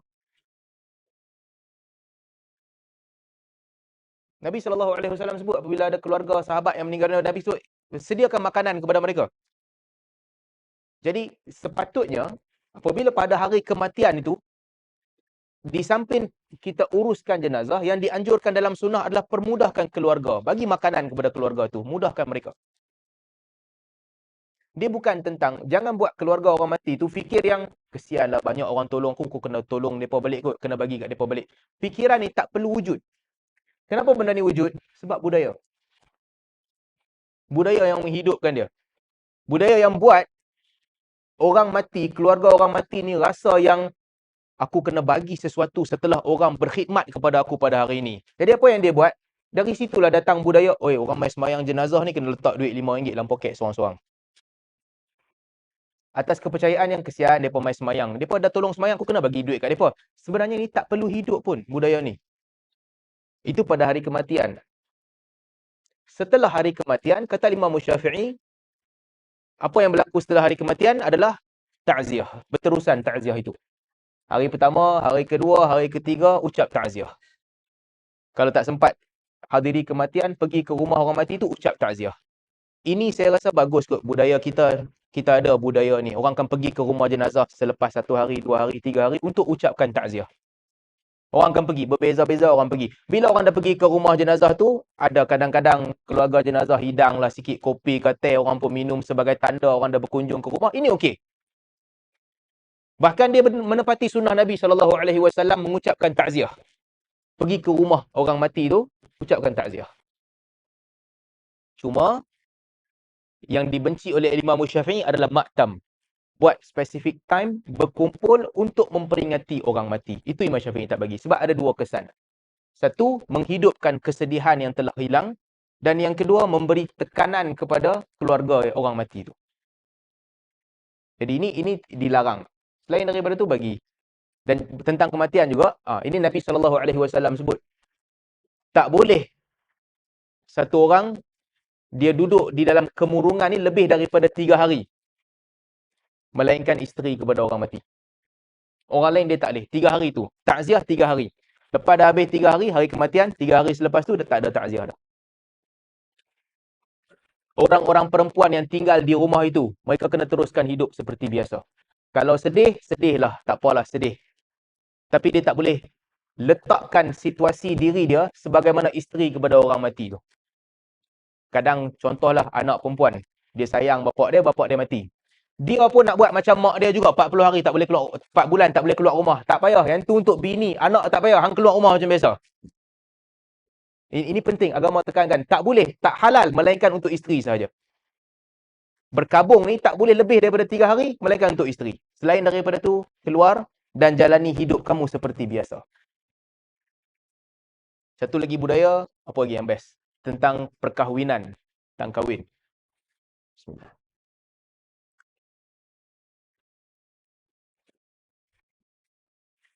Antara budaya Arab Jahiliyah yang kekal sampai zaman Islam adalah kenduri kahwin. Nabi kekalkan. Arab Jahiliyah daripada start dah kenduri kahwin. Bukan Arab Jahiliyah. Semua orang pun kahwin buat kenduri ke. Daripada mana-mana budaya pun ada kenduri. Nabi SAW datang, Nabi kekalkan kenduri kahwin. Sebagai satu tuntutan. Abdurrahman bin Auf radhiyallahu anhu, bila dia sampai ke Madinah, dalam hadis riwayat Al-Bukhari juga, Nabi persaudarakan antara dia dengan Sa'ad bin Rabi'. Abdurrahman bin Auf dengan Sa'ad bin Rabi'. Bila Nabi saudarakan antara mereka, Sa'ad bin Rabi' kata ke Abdurrahman bin Auf, apa yang, aku ada harta, kita ambil seorang setengah. Ambil setengah harta untuk hang, setengah untuk aku. Yang kedua, dia kata, aku ada isteri, aku boleh pilih mana-mana isteri yang hang nak, aku boleh ceraikan isteri aku, selepas ambil iddah, hang boleh kahwin dengan dia. Senang, aku provide kat hang semua benda. Sebagai persaudaraan. Abdurrahman bin Auf kata, harta hang pun aku tak mau, bini hang pun aku tak mau. Yang aku nak, tunjuk kat aku, market kat mana. Daluni ala suq, tunjuk pasar kat mana. Dia pun tunjuk. Hari first, Abdurrahman bin Auf, dia pergi bawa keju sikit, dia pergi ke pasar Bani Qainuqa', dia meniaga keju. Dia ni mempakar meniaga, walaupun harta dia ditinggal semua kat Mekah, datang ke Madinah, terus pergi ke market meniaga. Dengan perniagaan dia, dia untung beberapa hari. Lepas dah untung, sekali tu Nabi SAW jumpa dia. Nabi jumpa dia ada kesan kuning di atas baju. Kesan kuning ni, Arab Jahiliyah punya, bukan Arab Jahiliyah, zaman Islam pun sama. Kebiasaan mereka, pengantin lelaki akan pakai tu pada hari perkahwinan mereka. Sufrah, kuning sikit. Lekat kuning di baju dia. Nabi SAW tanya kepada dia, apa ni yang kuning ni? Dia kata, tazawwajtu, aku dah kahwin. Baru sampai Madinah ya, meniaga sikit dia dah kahwin. Nabi tanya dia, bila dia kata dia dah kahwin, waman? Engkau kahwin dengan siapa? Abdurrahman bin Auf kata, imra'atan minal ansar. Aku kahwin dengan satu perempuan ansar. Dan Nabi SAW tanya dia, kam sukta? Macam mana hang boleh kahwin? Baru mai start je. Baru sampai, hang bagi apa mahar? Abdurrahman bin Auf kata, aku bukan biasa-biasa punya orang, aku bagi emas. Dah bagi emas. Maksudnya dia power lah. Sampai start, dah kahwin. Nabi tanya, kahwin dengan siapa? Kahwin dengan orang ansar pula. Bagi apa? Bukan bagi takat, baca qul huwallah 3 qul tak. Bagi emas. Mahar. Bila Nabi dengar alasan dia cerita semua, Nabi kata, aulim walau bisyah. Kalau macam tu, buatlah kenduri. Walaupun sekurang-kurangnya seekor kambing. Nabi suruh buat kenduri. Nabi cuma pesan kat dia untuk buat kenduri lah. Jadi, kenduri ni budaya yang baik. Asalnya semua orang buat. Nabi pesan kepada Abdurrahman bin Auf, buat kenduri. Sampai ke tahap Imam Malik kata, rukun kahwin ni, saksi 2 orang tak ada pun tak apa. Yang penting kena ada kenduri. Sebab logiknya, saksi tu kadang-kadang saksi tu mati juga. Tapi kenduri, kalau orang dah tahu kenduri, orang tahulah dah kahwin. Berapa ramai orang main kenduri tu, semua orang ingat lah. Sampai bila pun orang ingat. So Imam Malik kata saksi tak perlu pun, tapi kena buat kenduri. Ada sebagai orang salah faham fatwa Maliki ni. Dia kata, tak ada saksi, bagus ya, buat kahwin sendiri. Tak boleh. Imam Malik punya fatwa lagi keras daripada mazhab lain. Mazhab lain kata 2 orang dah cukup. 2 orang saksi, banyak seorang RM40 je kan. RM40, Tok Kadi lagi RM60. Lebih sikit lah, Tok Kadi susah. Saksi tak payah cakap. Tapi Imam Malik lagi teruk. Tak ada saksi tu bukan maksudnya tak ada apa-apa. Tak ada saksi tu maksud dia kenduri sebagai ganti kepada saksi. Ini Nabi SAW kekalkan. Kena buat kenduri. Budaya kenduri ni kan. Kenduri Arab cerita sikit kenduri Arab. Ini menarik juga cerita Arab. Menjadi saya sembang dengan kawan budak-budak perempuan kat office. Dia biasanya kenduri Arab ni, ini budaya yang tak baik depa lah. Budaya tak baik. Depa buat kenduri mewah. Makan tak berhenti, teh lah apa semua. Tapi kebiasaannya depa akan tak makan. Depa tak makan depa pergi kenduri. Depa akan makan sikit-sikit coklat kecil-kecil ni, yang hujung tu main course menjadi kebiasaan tak makan. Kalau perempuan Malaysia yang pergi kenduri, kadang-kadang kita yang makan, depa tak makan. Depa sanggup tak makan kenduri. Jadi makanan setiap kenduri akan membazir. Sebab kalau masak sikit dia anggap aib. Dia anggap tuan rumah tu kedekut. Dia akan masak banyak. Masak segala kambing apa semua. Tapi majoriti orang tak makan. Itu bila depa makan? Bila depa makan? Menjadi kebiasaan juga, balik kenduri semua orang akan pergi McDonald drive-thru untuk makan. Jadi pekerja McDonald memang kenai. Mereka akan pergi McDonald drive-thru ataupun KFC untuk makan dululah sebelum boykot. Pasal apa? Sebab kalau mereka makan nanti make up rosak. Kalau dia makan kat rumah kenduri, nanti make up dia rosak. So, mereka sanggup tak makan. Pergi kenduri tu, mereka akan duduk je. Tak makan. Untuk nanti drive-thru duduk dalam kereta makan. So, pekerja McDonald tahu. Kalau Qatari budak perempuan yang pakai elok-elok make up akan main drive-thru selepas kenduri, mereka dah tahu. Itu kebiasaan mereka. Time tu, mereka tilapak gila. Sebab kenduri panjang, tak makan. Dah habis baru mereka pergi drive-thru untuk makan. Makanan tu mereka tinggal. Laki pun sama juga. Laki jadi budaya sama juga. Mereka akan pergi, mereka akan sembang, minum, tapi tak makan. Tapi laki ni macam-macam lah alasan dia bagi. Diet, keto lah, apalah, apa nama. Ini semua jadi sembang macam-macam. Tapi balik semua pergi McDonald. Jadi budaya kenduri ni budaya kita bagus daripada Arab lagi lah. Sebab tu kadang-kadang orang duk komplain kan. Orang kata budaya kita orang suka make up lah apa semua. Sebenarnya Arab jauh lagi teruk daripada budaya kita. Kita kira okey lah. Kita kira boleh terima. Orang tanya soalan kadang-kadang kan. Apa hukum perempuan dia nak make up hari kahwin tu? Soalan ni, kalau standard Arab ni,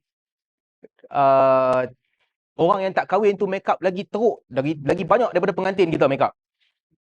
Itu budaya mereka. Jadi bab ni, kita bagus lagi lah. Kita tak seteruk budaya yang tersebar di kalangan orang Arab. Ala kulli hal, antara benda yang dikekalkan oleh Nabi SAW, aulim, iaitu lakukanlah kenduri, meskipun kenduri itu sedikit. Jadi yang terakhir sekali, boleh ganti sikit ya. Okay. Last sekali, apabila dia ada unsur yang masuk di antara ibadat dan juga budaya. Ini juga benda penting untuk kita fikir bersama. Apa kita perlu buat? Ada budaya yang dia tak ada kena-mena dengan ibadat tapi kesan dia baik. Itu dia amalkan. Tolong-menolong, khairat kematian. Tempat kita kan kebanyakan kampung ada khairat kematian. Kutip duit tiap-tiap rumah dalam kampung tu sebulan RM2 ke RM5. Ada keluarga yang mati, bagi kepada keluarga tu kain kafan dan sebagainya. Ini semua budaya yang baik. Kesan dia baik. Apabila dia berkaitan dengan ibadat, ini soalan penting. Kita hidupkan satu budaya, tapi dalam budaya tu dia berkaitan dengan ibadat. Dalam bab ini, kalau budaya itu tidaklah sampai menganggap ada fadilat, melainkan fadilat selain daripada fadilat yang ada dalam agama, itu okey. Jadi budaya, tapi fadilat dia bukan fadilat agama. Contohlah, orang buat kelas mengaji. Buat kelas mengaji pagi Sabtu dengan pagi Ahad. Jadi budaya. Pasal apa buat kelas mengaji Sabtu Ahad? Sebab cuti Sabtu Ahad. Okey, itu okey. Tak ada kena-mengena dengan benda lain. Negeri-negeri yang cuti Jumaat Sabtu pula, dia buat kelas mengaji pagi lepas subuh Jumaat dengan Sabtu. Sebab apa buat kenduri lepas subuh Jumaat dengan Sabtu? Sebab hari itu cuti. Itu pun okey. Sebab pengkhususan Jumaat dengan Sabtu itu bukanlah disebabkan ada fadilat berlebihan. Tetapi kalau ibadat itu dibuat untuk anggap ada kelebihan pada waktu tertentu ataupun hari tertentu. Di sini para ulama khilaf. Sebahagian ulama, antara yang masyhur dalam mazhab Maliki, itu tak boleh. berdasarkan hadis Nabi SAW, Nabi sebut tentang ibadat yang dilakukan pada hari Jumaat. La takhussu lailatal jum'ah biqiyam min bainil layali. Janganlah kamu khususkan hari Jumaat untuk buat qiyamul lail selain daripada hari-hari lain. Wala takhussus yaumal jum'ah bisiyam min bainil ayyam. Dan janganlah kamu khususkan hari Jumaat untuk berpuasa daripada kebanyakan hari. Nabi tak bagi. Al-Imam Nawawi kata ini tasrih daripada Nabi SAW, jangan pergi khususkan Jumaat je nak buat tahajud. Tak boleh. Ini penting. Walaupun hari Jumaat tu hari yang mulia, lebih baik daripada hari-hari lain. Tapi kemuliaannya macam mana? Kemuliaan dia dengan kamu solat Jumaat. Itu kemuliaan dia. Weekly gathering pada hari Jumaat. Kalau nak tambah, hari Jumaat je nak buat tahajud, Nabi kita tak boleh. Kalau nak tambah, hari Jumaat je nak puasa, Nabi SAW kata tak boleh. Illa an yakuna fi saum yasumuhu ahadukum. Melainkan hari itu terkena dengan hari yang kamu sentiasa puasa. Ada orang yang dia selang-seli, tiba-tiba hari Jumaat tu kena hari yang dia puasa. Itu okey. Tapi khusus Jumaat, Nabi tak bagi. Jadi dalam budaya ni, ini benda yang perlu dinilai. Apa yang kita buat pada hari tertentu sebab apa? Kalau hari itu sahaja yang mudah, okey, teruskan seperti biasa. Cikgu yang ajak mengaji sebagai contoh. Dia bagi cuti seminggu, budak dia 2 hari, Selasa dengan Rabu. Sebab apa? Sebab pada dia hari Selasa Rabu tu yang senang. Ataupun dia cuti setiap hari Isnin. Hari Ahad. Hari Ahad kan ada ni, banyak rancangan TV. Apa? Rancangan menyanyi-menyanyi tu lah. Kan? Tok Guru mengaji tu pun, walaupun dia ajak mengaji, dia nak tengok tu, dia bagi cuti budak-budak hari Ahad. Hari Ahad saya tak ajak mengaji. Sebab nak balik tengok TV. Tok Guru, kalau Tok Guru lelaki dia nak tengok bola. Hari Sabtu tak ada mengaji, dia nak tengok bola. Sebab alasan tu, itu okey lah, dia bagi cuti suka hati dia. Tapi kalau dia tekankan ibadat pada hari tertentu kerana fadilat hari itu, yang lebih baik adalah jangan buat begitulah.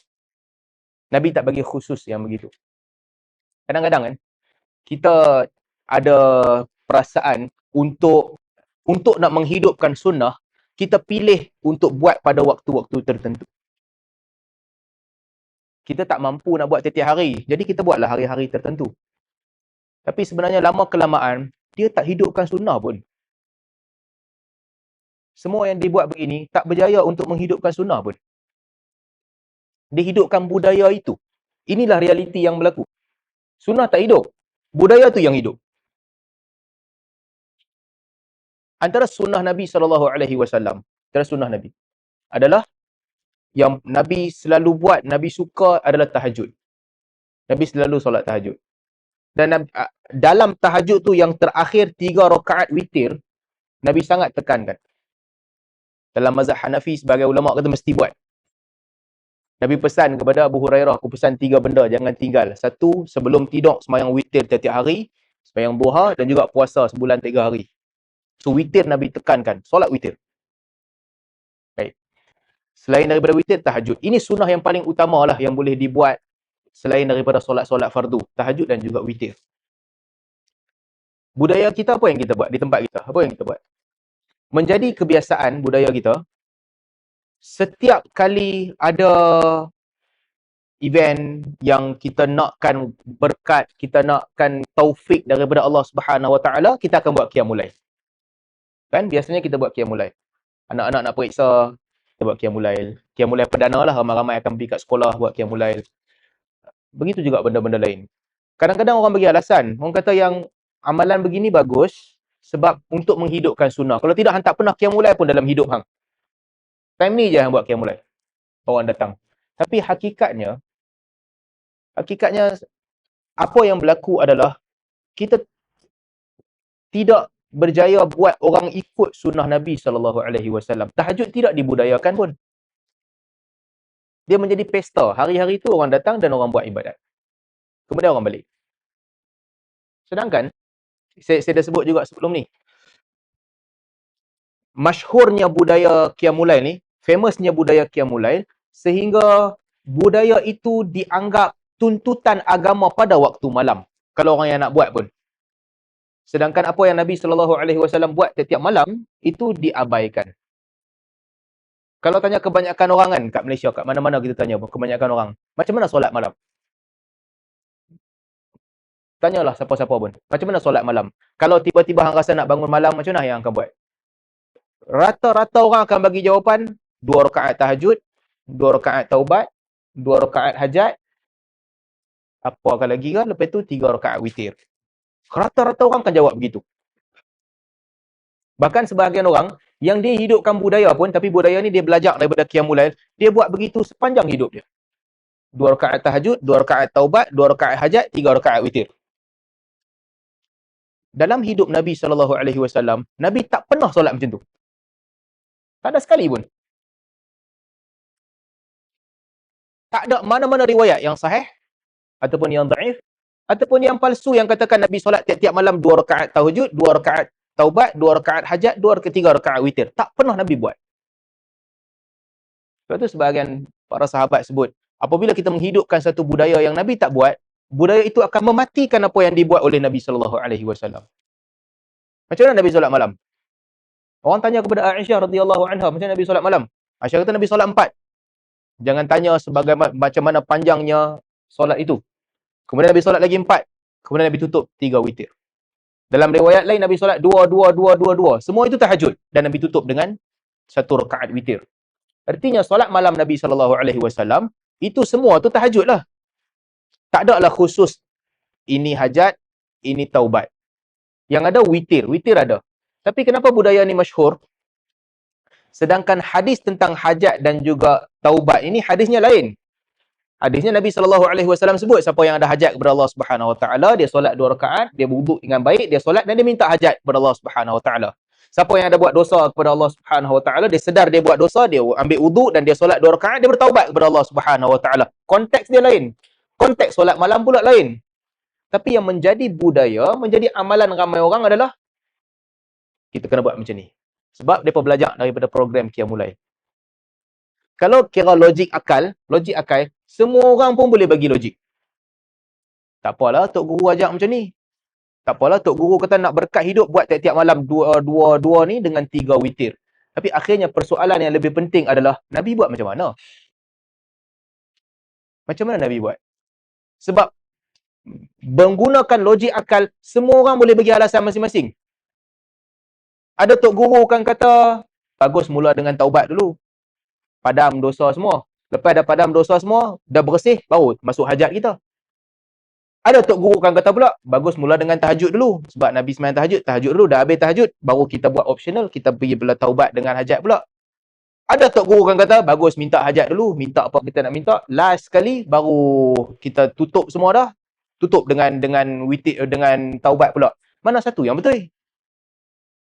Logik ni, semua orang pun boleh bagi logik masing-masing. Satu sahaja logik yang tak boleh dibantah. Apa yang Nabi buat? Jadi, dalam pada menghidupkan budaya ini, satu perkara yang penting untuk kita lihat adalah Nabi buat macam mana. Sebab, tidaklah ada kebaikan kalau kita ada option untuk mengamalkan sunnah Nabi SAW, tapi kita pilih untuk buat selain daripada sunnah Nabi SAW. Apa yang kita dapat? Sedangkan dalam bab itu, memang ada sunnah dalam bab itu. Bukankah lebih baik untuk ikut apa yang Nabi buat? Tak ada. Sepatutnya, akal yang waras tak boleh bantah pun. Yang Nabi buat itulah yang paling baik. Meskipun orang cuba mencipta-cipta alasan, yang ni pun boleh, cara macam ni pun bagus. Tapi yang paling baik adalah bila budaya bersangkutan dengan ibadat, nilailah apa yang Nabi SAW buat. Itu yang lebih baik. Kita nak raya juga, nak seronok. Ada keseronokan agama. Tiap-tiap Jumaat pergi sembahyang Jumaat. Itu keseronokan raya tiap-tiap hari. Kita kena ada sambutan juga. Ada. Nabi SAW sebut, abdalahumallah bi khairin minhuma. Allah telah menggantikan 2 perayaan jahiliyah dengan 2 perayaan yang lebih baik. Aidul Fitri, Aidul Adha. Rayalah puas-puas Aidul Fitri dengan Aidul Adha. Ada. Bukan untuk kita nak hidupkan apa yang kita nak dengan pilihan sendiri. Ini penting untuk kita nilai dalam agama ni. Sebab kadang-kadang, kalau kita tengok para sahabat Nabi SAW, mereka bersungguh dalam bab ni. Tekan. Antaranya hadis Abdullah bin Mas'ud radhiyallahu anhu. Dalam hadis riwayat daripada Abu Musa al-Ash'ari, pernah satu ketika Abu Musa al-Ash'ari, dia pergi ke masjid, dia nampak benda yang dia tak pernah tengok sebelum tu, baru.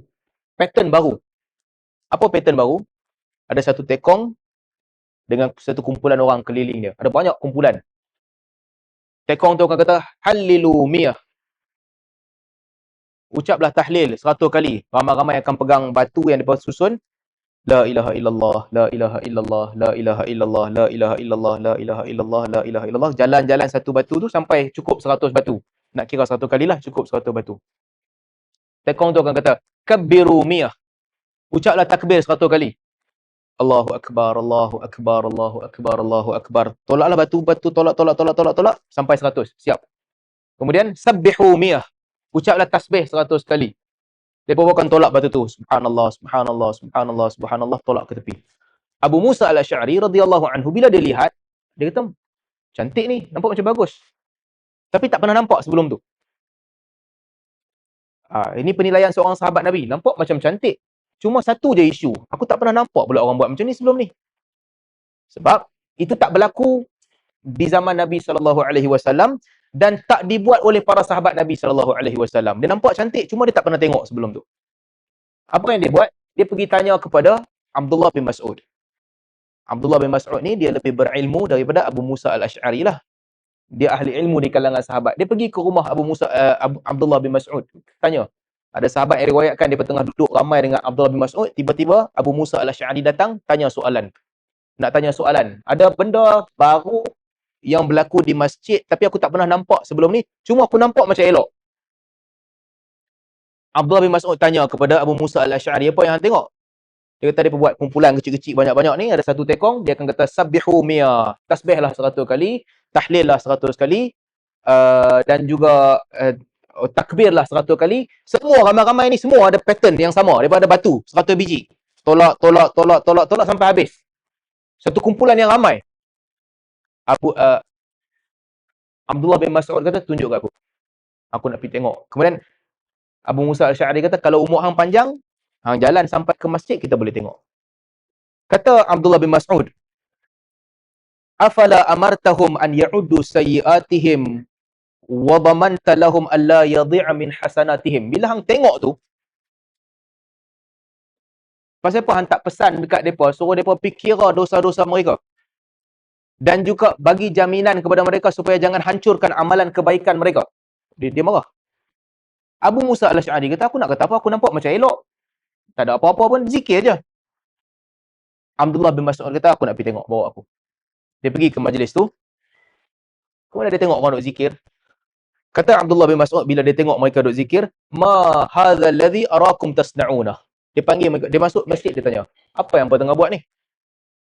Kata, kami zikir. Kami ada batu, senang nak kira 100 kali.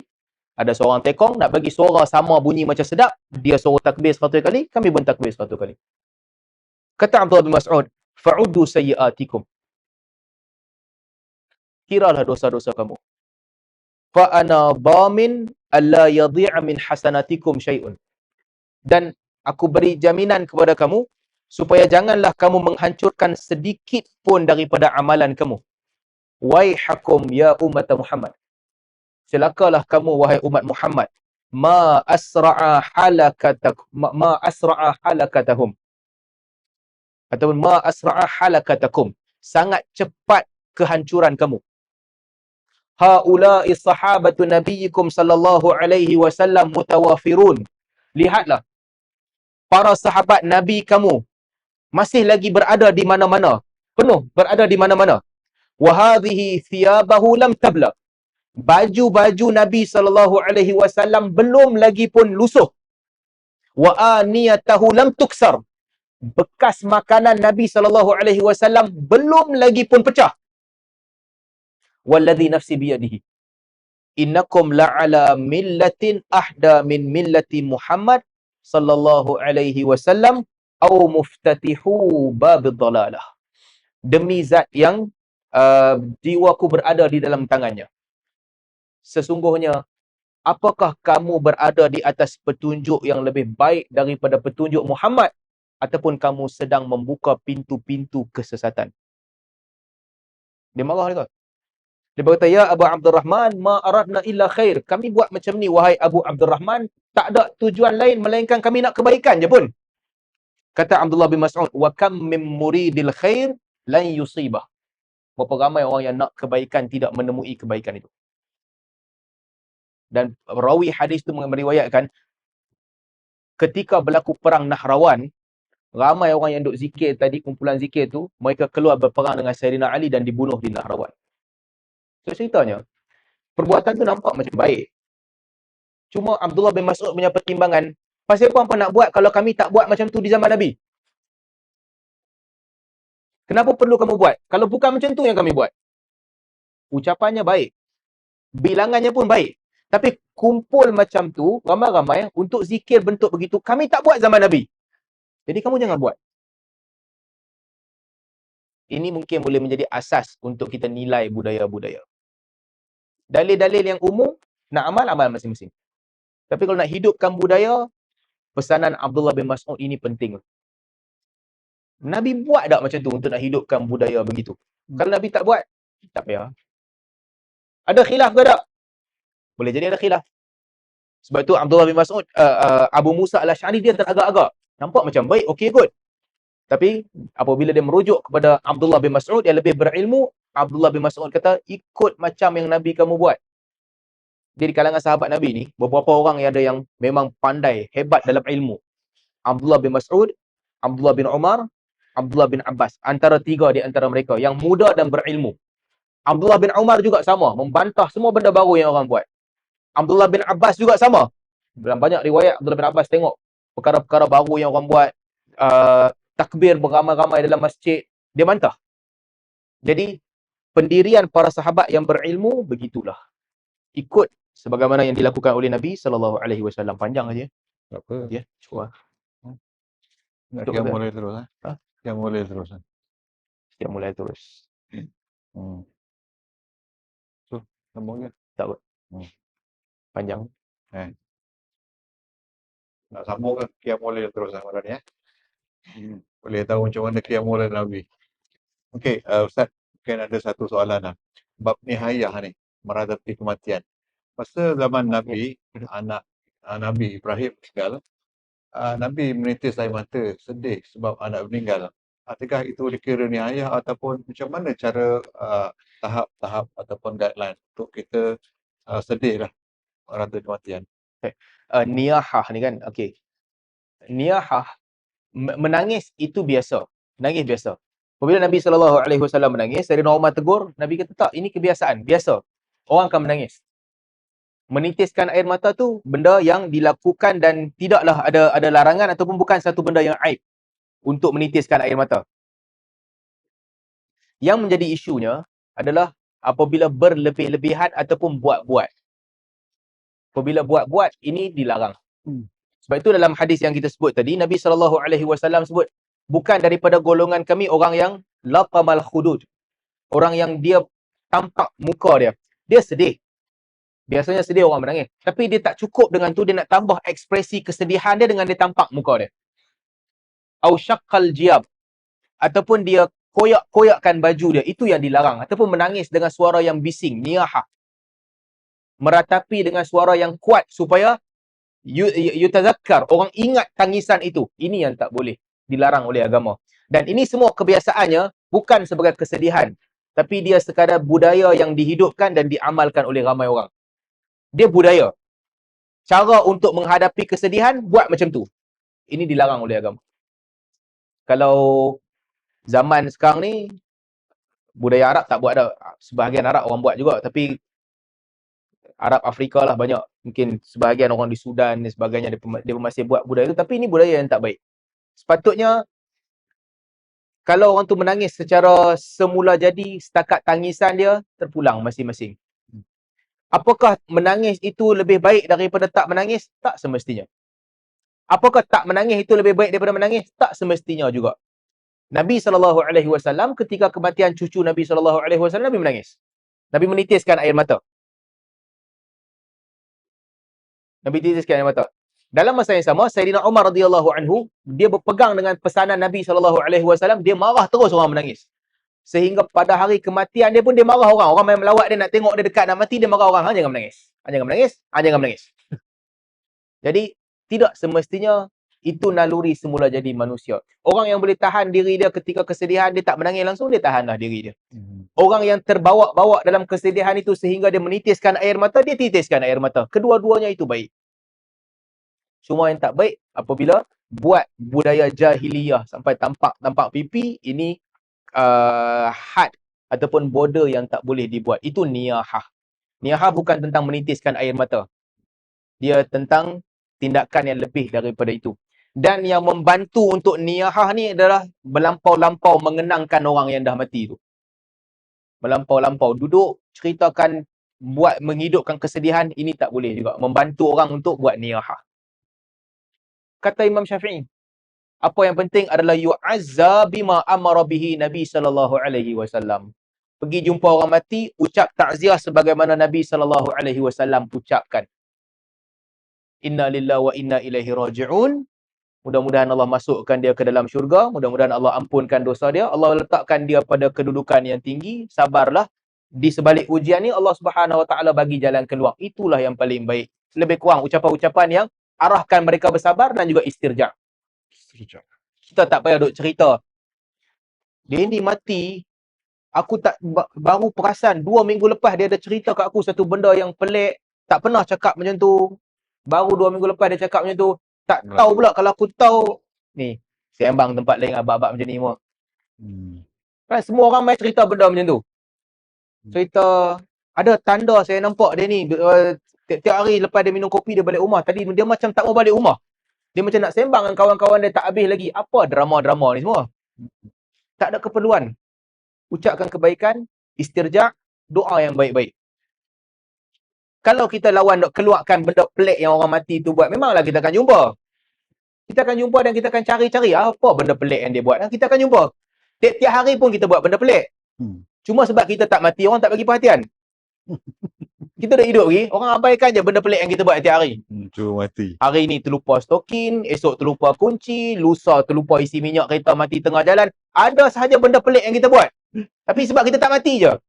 Cuma mati. Dia ni tak pernah lupa isi minyak. Hari tu dia lupa isi minyak. Hang mati baru keluar cerita pelik ni semua.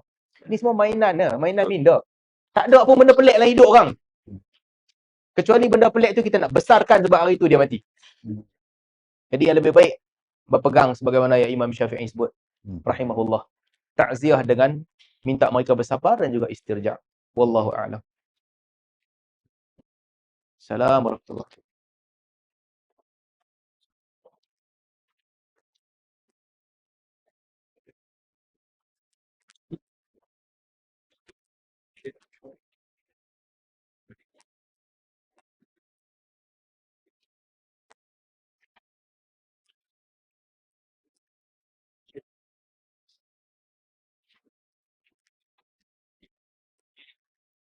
Okey, nafkah kepada anak setelah kematian suami, nafkah itu mesti ditanggung oleh datuk di sebelah suami.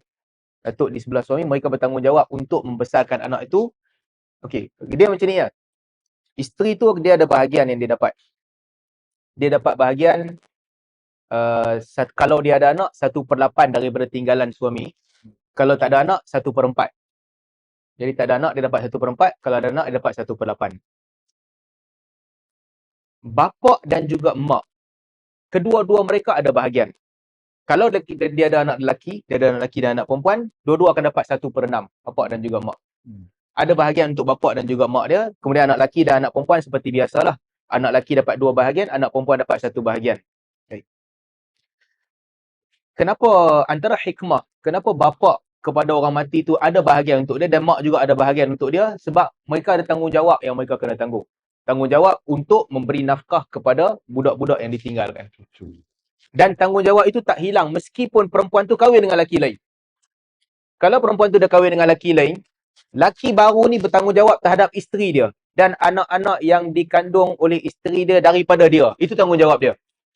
Sedangkan anak tiri kalau dia bagi, biasanya orang akan bagilah, takkan orang nak bagi. Orang nak asing-asing, orang akan bagi biasanya. Kalau dia bagi, itu adalah ihsan daripada dia. Allah Ta'ala bagi kepada dia ihsan. Tapi siapa yang bertanggungjawab untuk provide kepada anak-anak itu? Keluarga suami tu. Bapa kepada suami tu, dia bertanggungjawab masih lagi untuk provide kepada anak-anak kepada orang mati ni. Itulah fungsi dia sebagai wali. Apabila bapa dia mati, wali seterusnya adalah tok wan dia sebelah bapa dia. Wali bukan sekadar hari kahwin baru dia muncul, ketika itu baru nak sign kat mana ni? Tak, bukan itu fungsi wali. Dia bertanggungjawab terhadap budak-budak tu dan dia kena jaga. Isu yang banyak juga berlaku, semua tanggungjawab ni selepas berlaku perceraian diberikan kepada mak. Ini satu kesalahan lah sebenarnya. Tak, dia bukan kepada mak tu.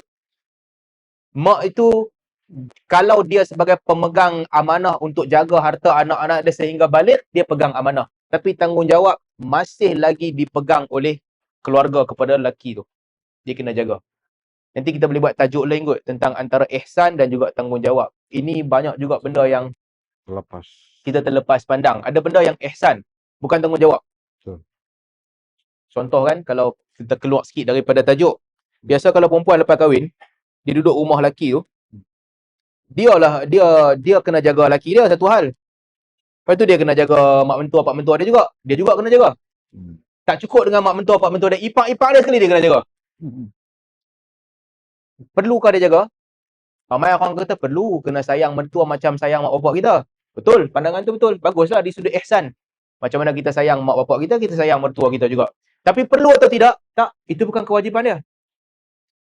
Bukan kewajipan dia. Kalau dia buat, itu adalah ihsan daripada dia. Kalau dia pilih untuk tak mau buat, tak ada siapa boleh paksa dia untuk buat. Laki dia tak boleh paksa dia untuk buat. Kalau dia betul-betul pilih tak mau buat, tak larat lah tak mau buat. Isunya bukan dia tak mau buat, dia akan buat. Tapi bila dia buat, biasa ni mak mentua kadang-kadang komplain. Mak mentua komplain, pak mentua komplain. Pak mentua tak komplain, pak mentua steady lah. Buat-buat tak buat sudah, mak mentua lah. Komplain. Macam mana? Ha? Tak dengar apa? Oh, tak. Oh, ada pengalaman tu. Pengalaman sebagai menantu kau mentua. Menantu lah, tak ramai yang anak besar-besar kan. Berapa orang ya. Baik. Kalau orang komplain, banyak orang tanya soalan macam ni. Dia tak patut dikomplain kalau dia tak buat servis untuk mak mentua dan pak mentua dia. Bukan kerja dia.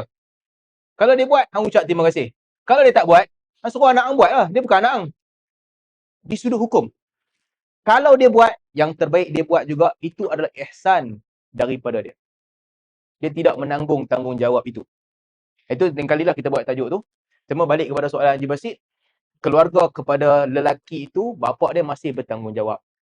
Satu lagi saya nak keluar sikit tajuk ni, tapi isu-isu yang melibatkan rumah tangga yang sepatutnya kita tak bagi komen personal tentang orang. Ini juga penting.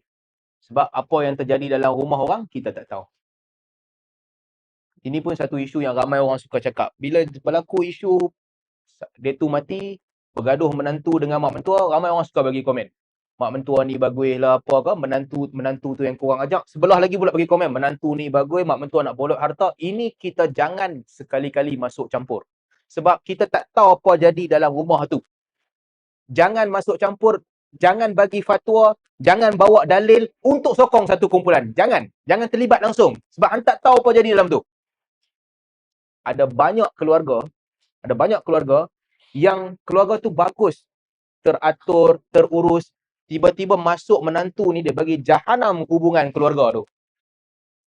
Laki dia dah tak hormat mak dia, tak hormat adik-beradik dia, berpecah sama sendiri. Dalam kes tu, menantu tu buat masalah.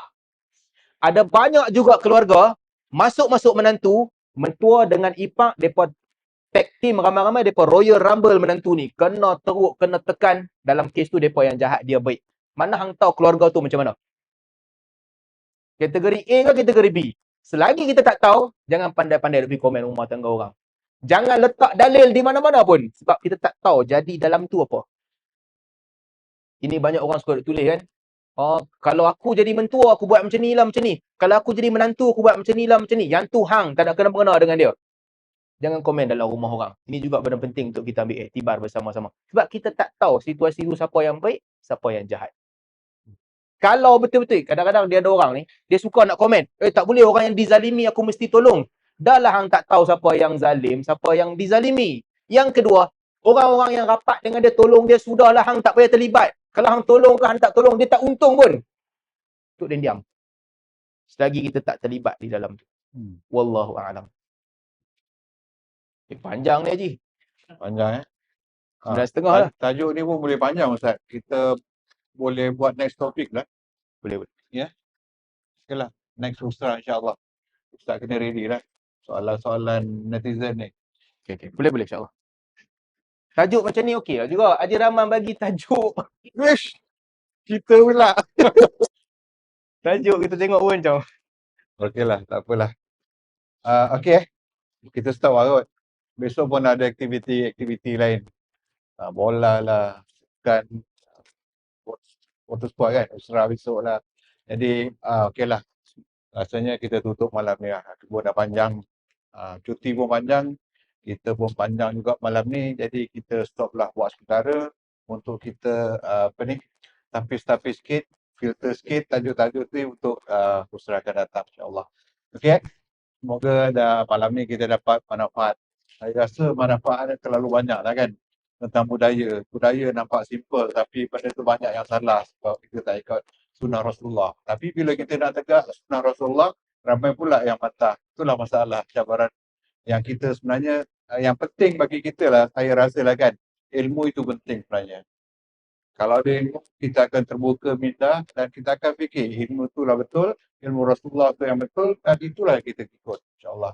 Sebab banyak benda yang Rasulullah buat kan, yang sunnah Rasulullah buat, kita pun tak buat masa ni. Jadi itulah sedikit sebanyak pada malam ni. Habis kan? Kita tutuplah majlis isfarah dengan surah Wal-Asr dengan tasbih kafarah. Subhanallah wa bihamdika wa astaghfiruka wa atubu ilaik. والعصر الإنسان لفي خسر الذين آمنوا وعملوا الصالحات تواصوا بالحق وتواصوا بالصبر. ولهذا أستغفر الله العظيم. السلام عليكم ورحمة الله وبركاته. السلام ورحمة الله وبركاته.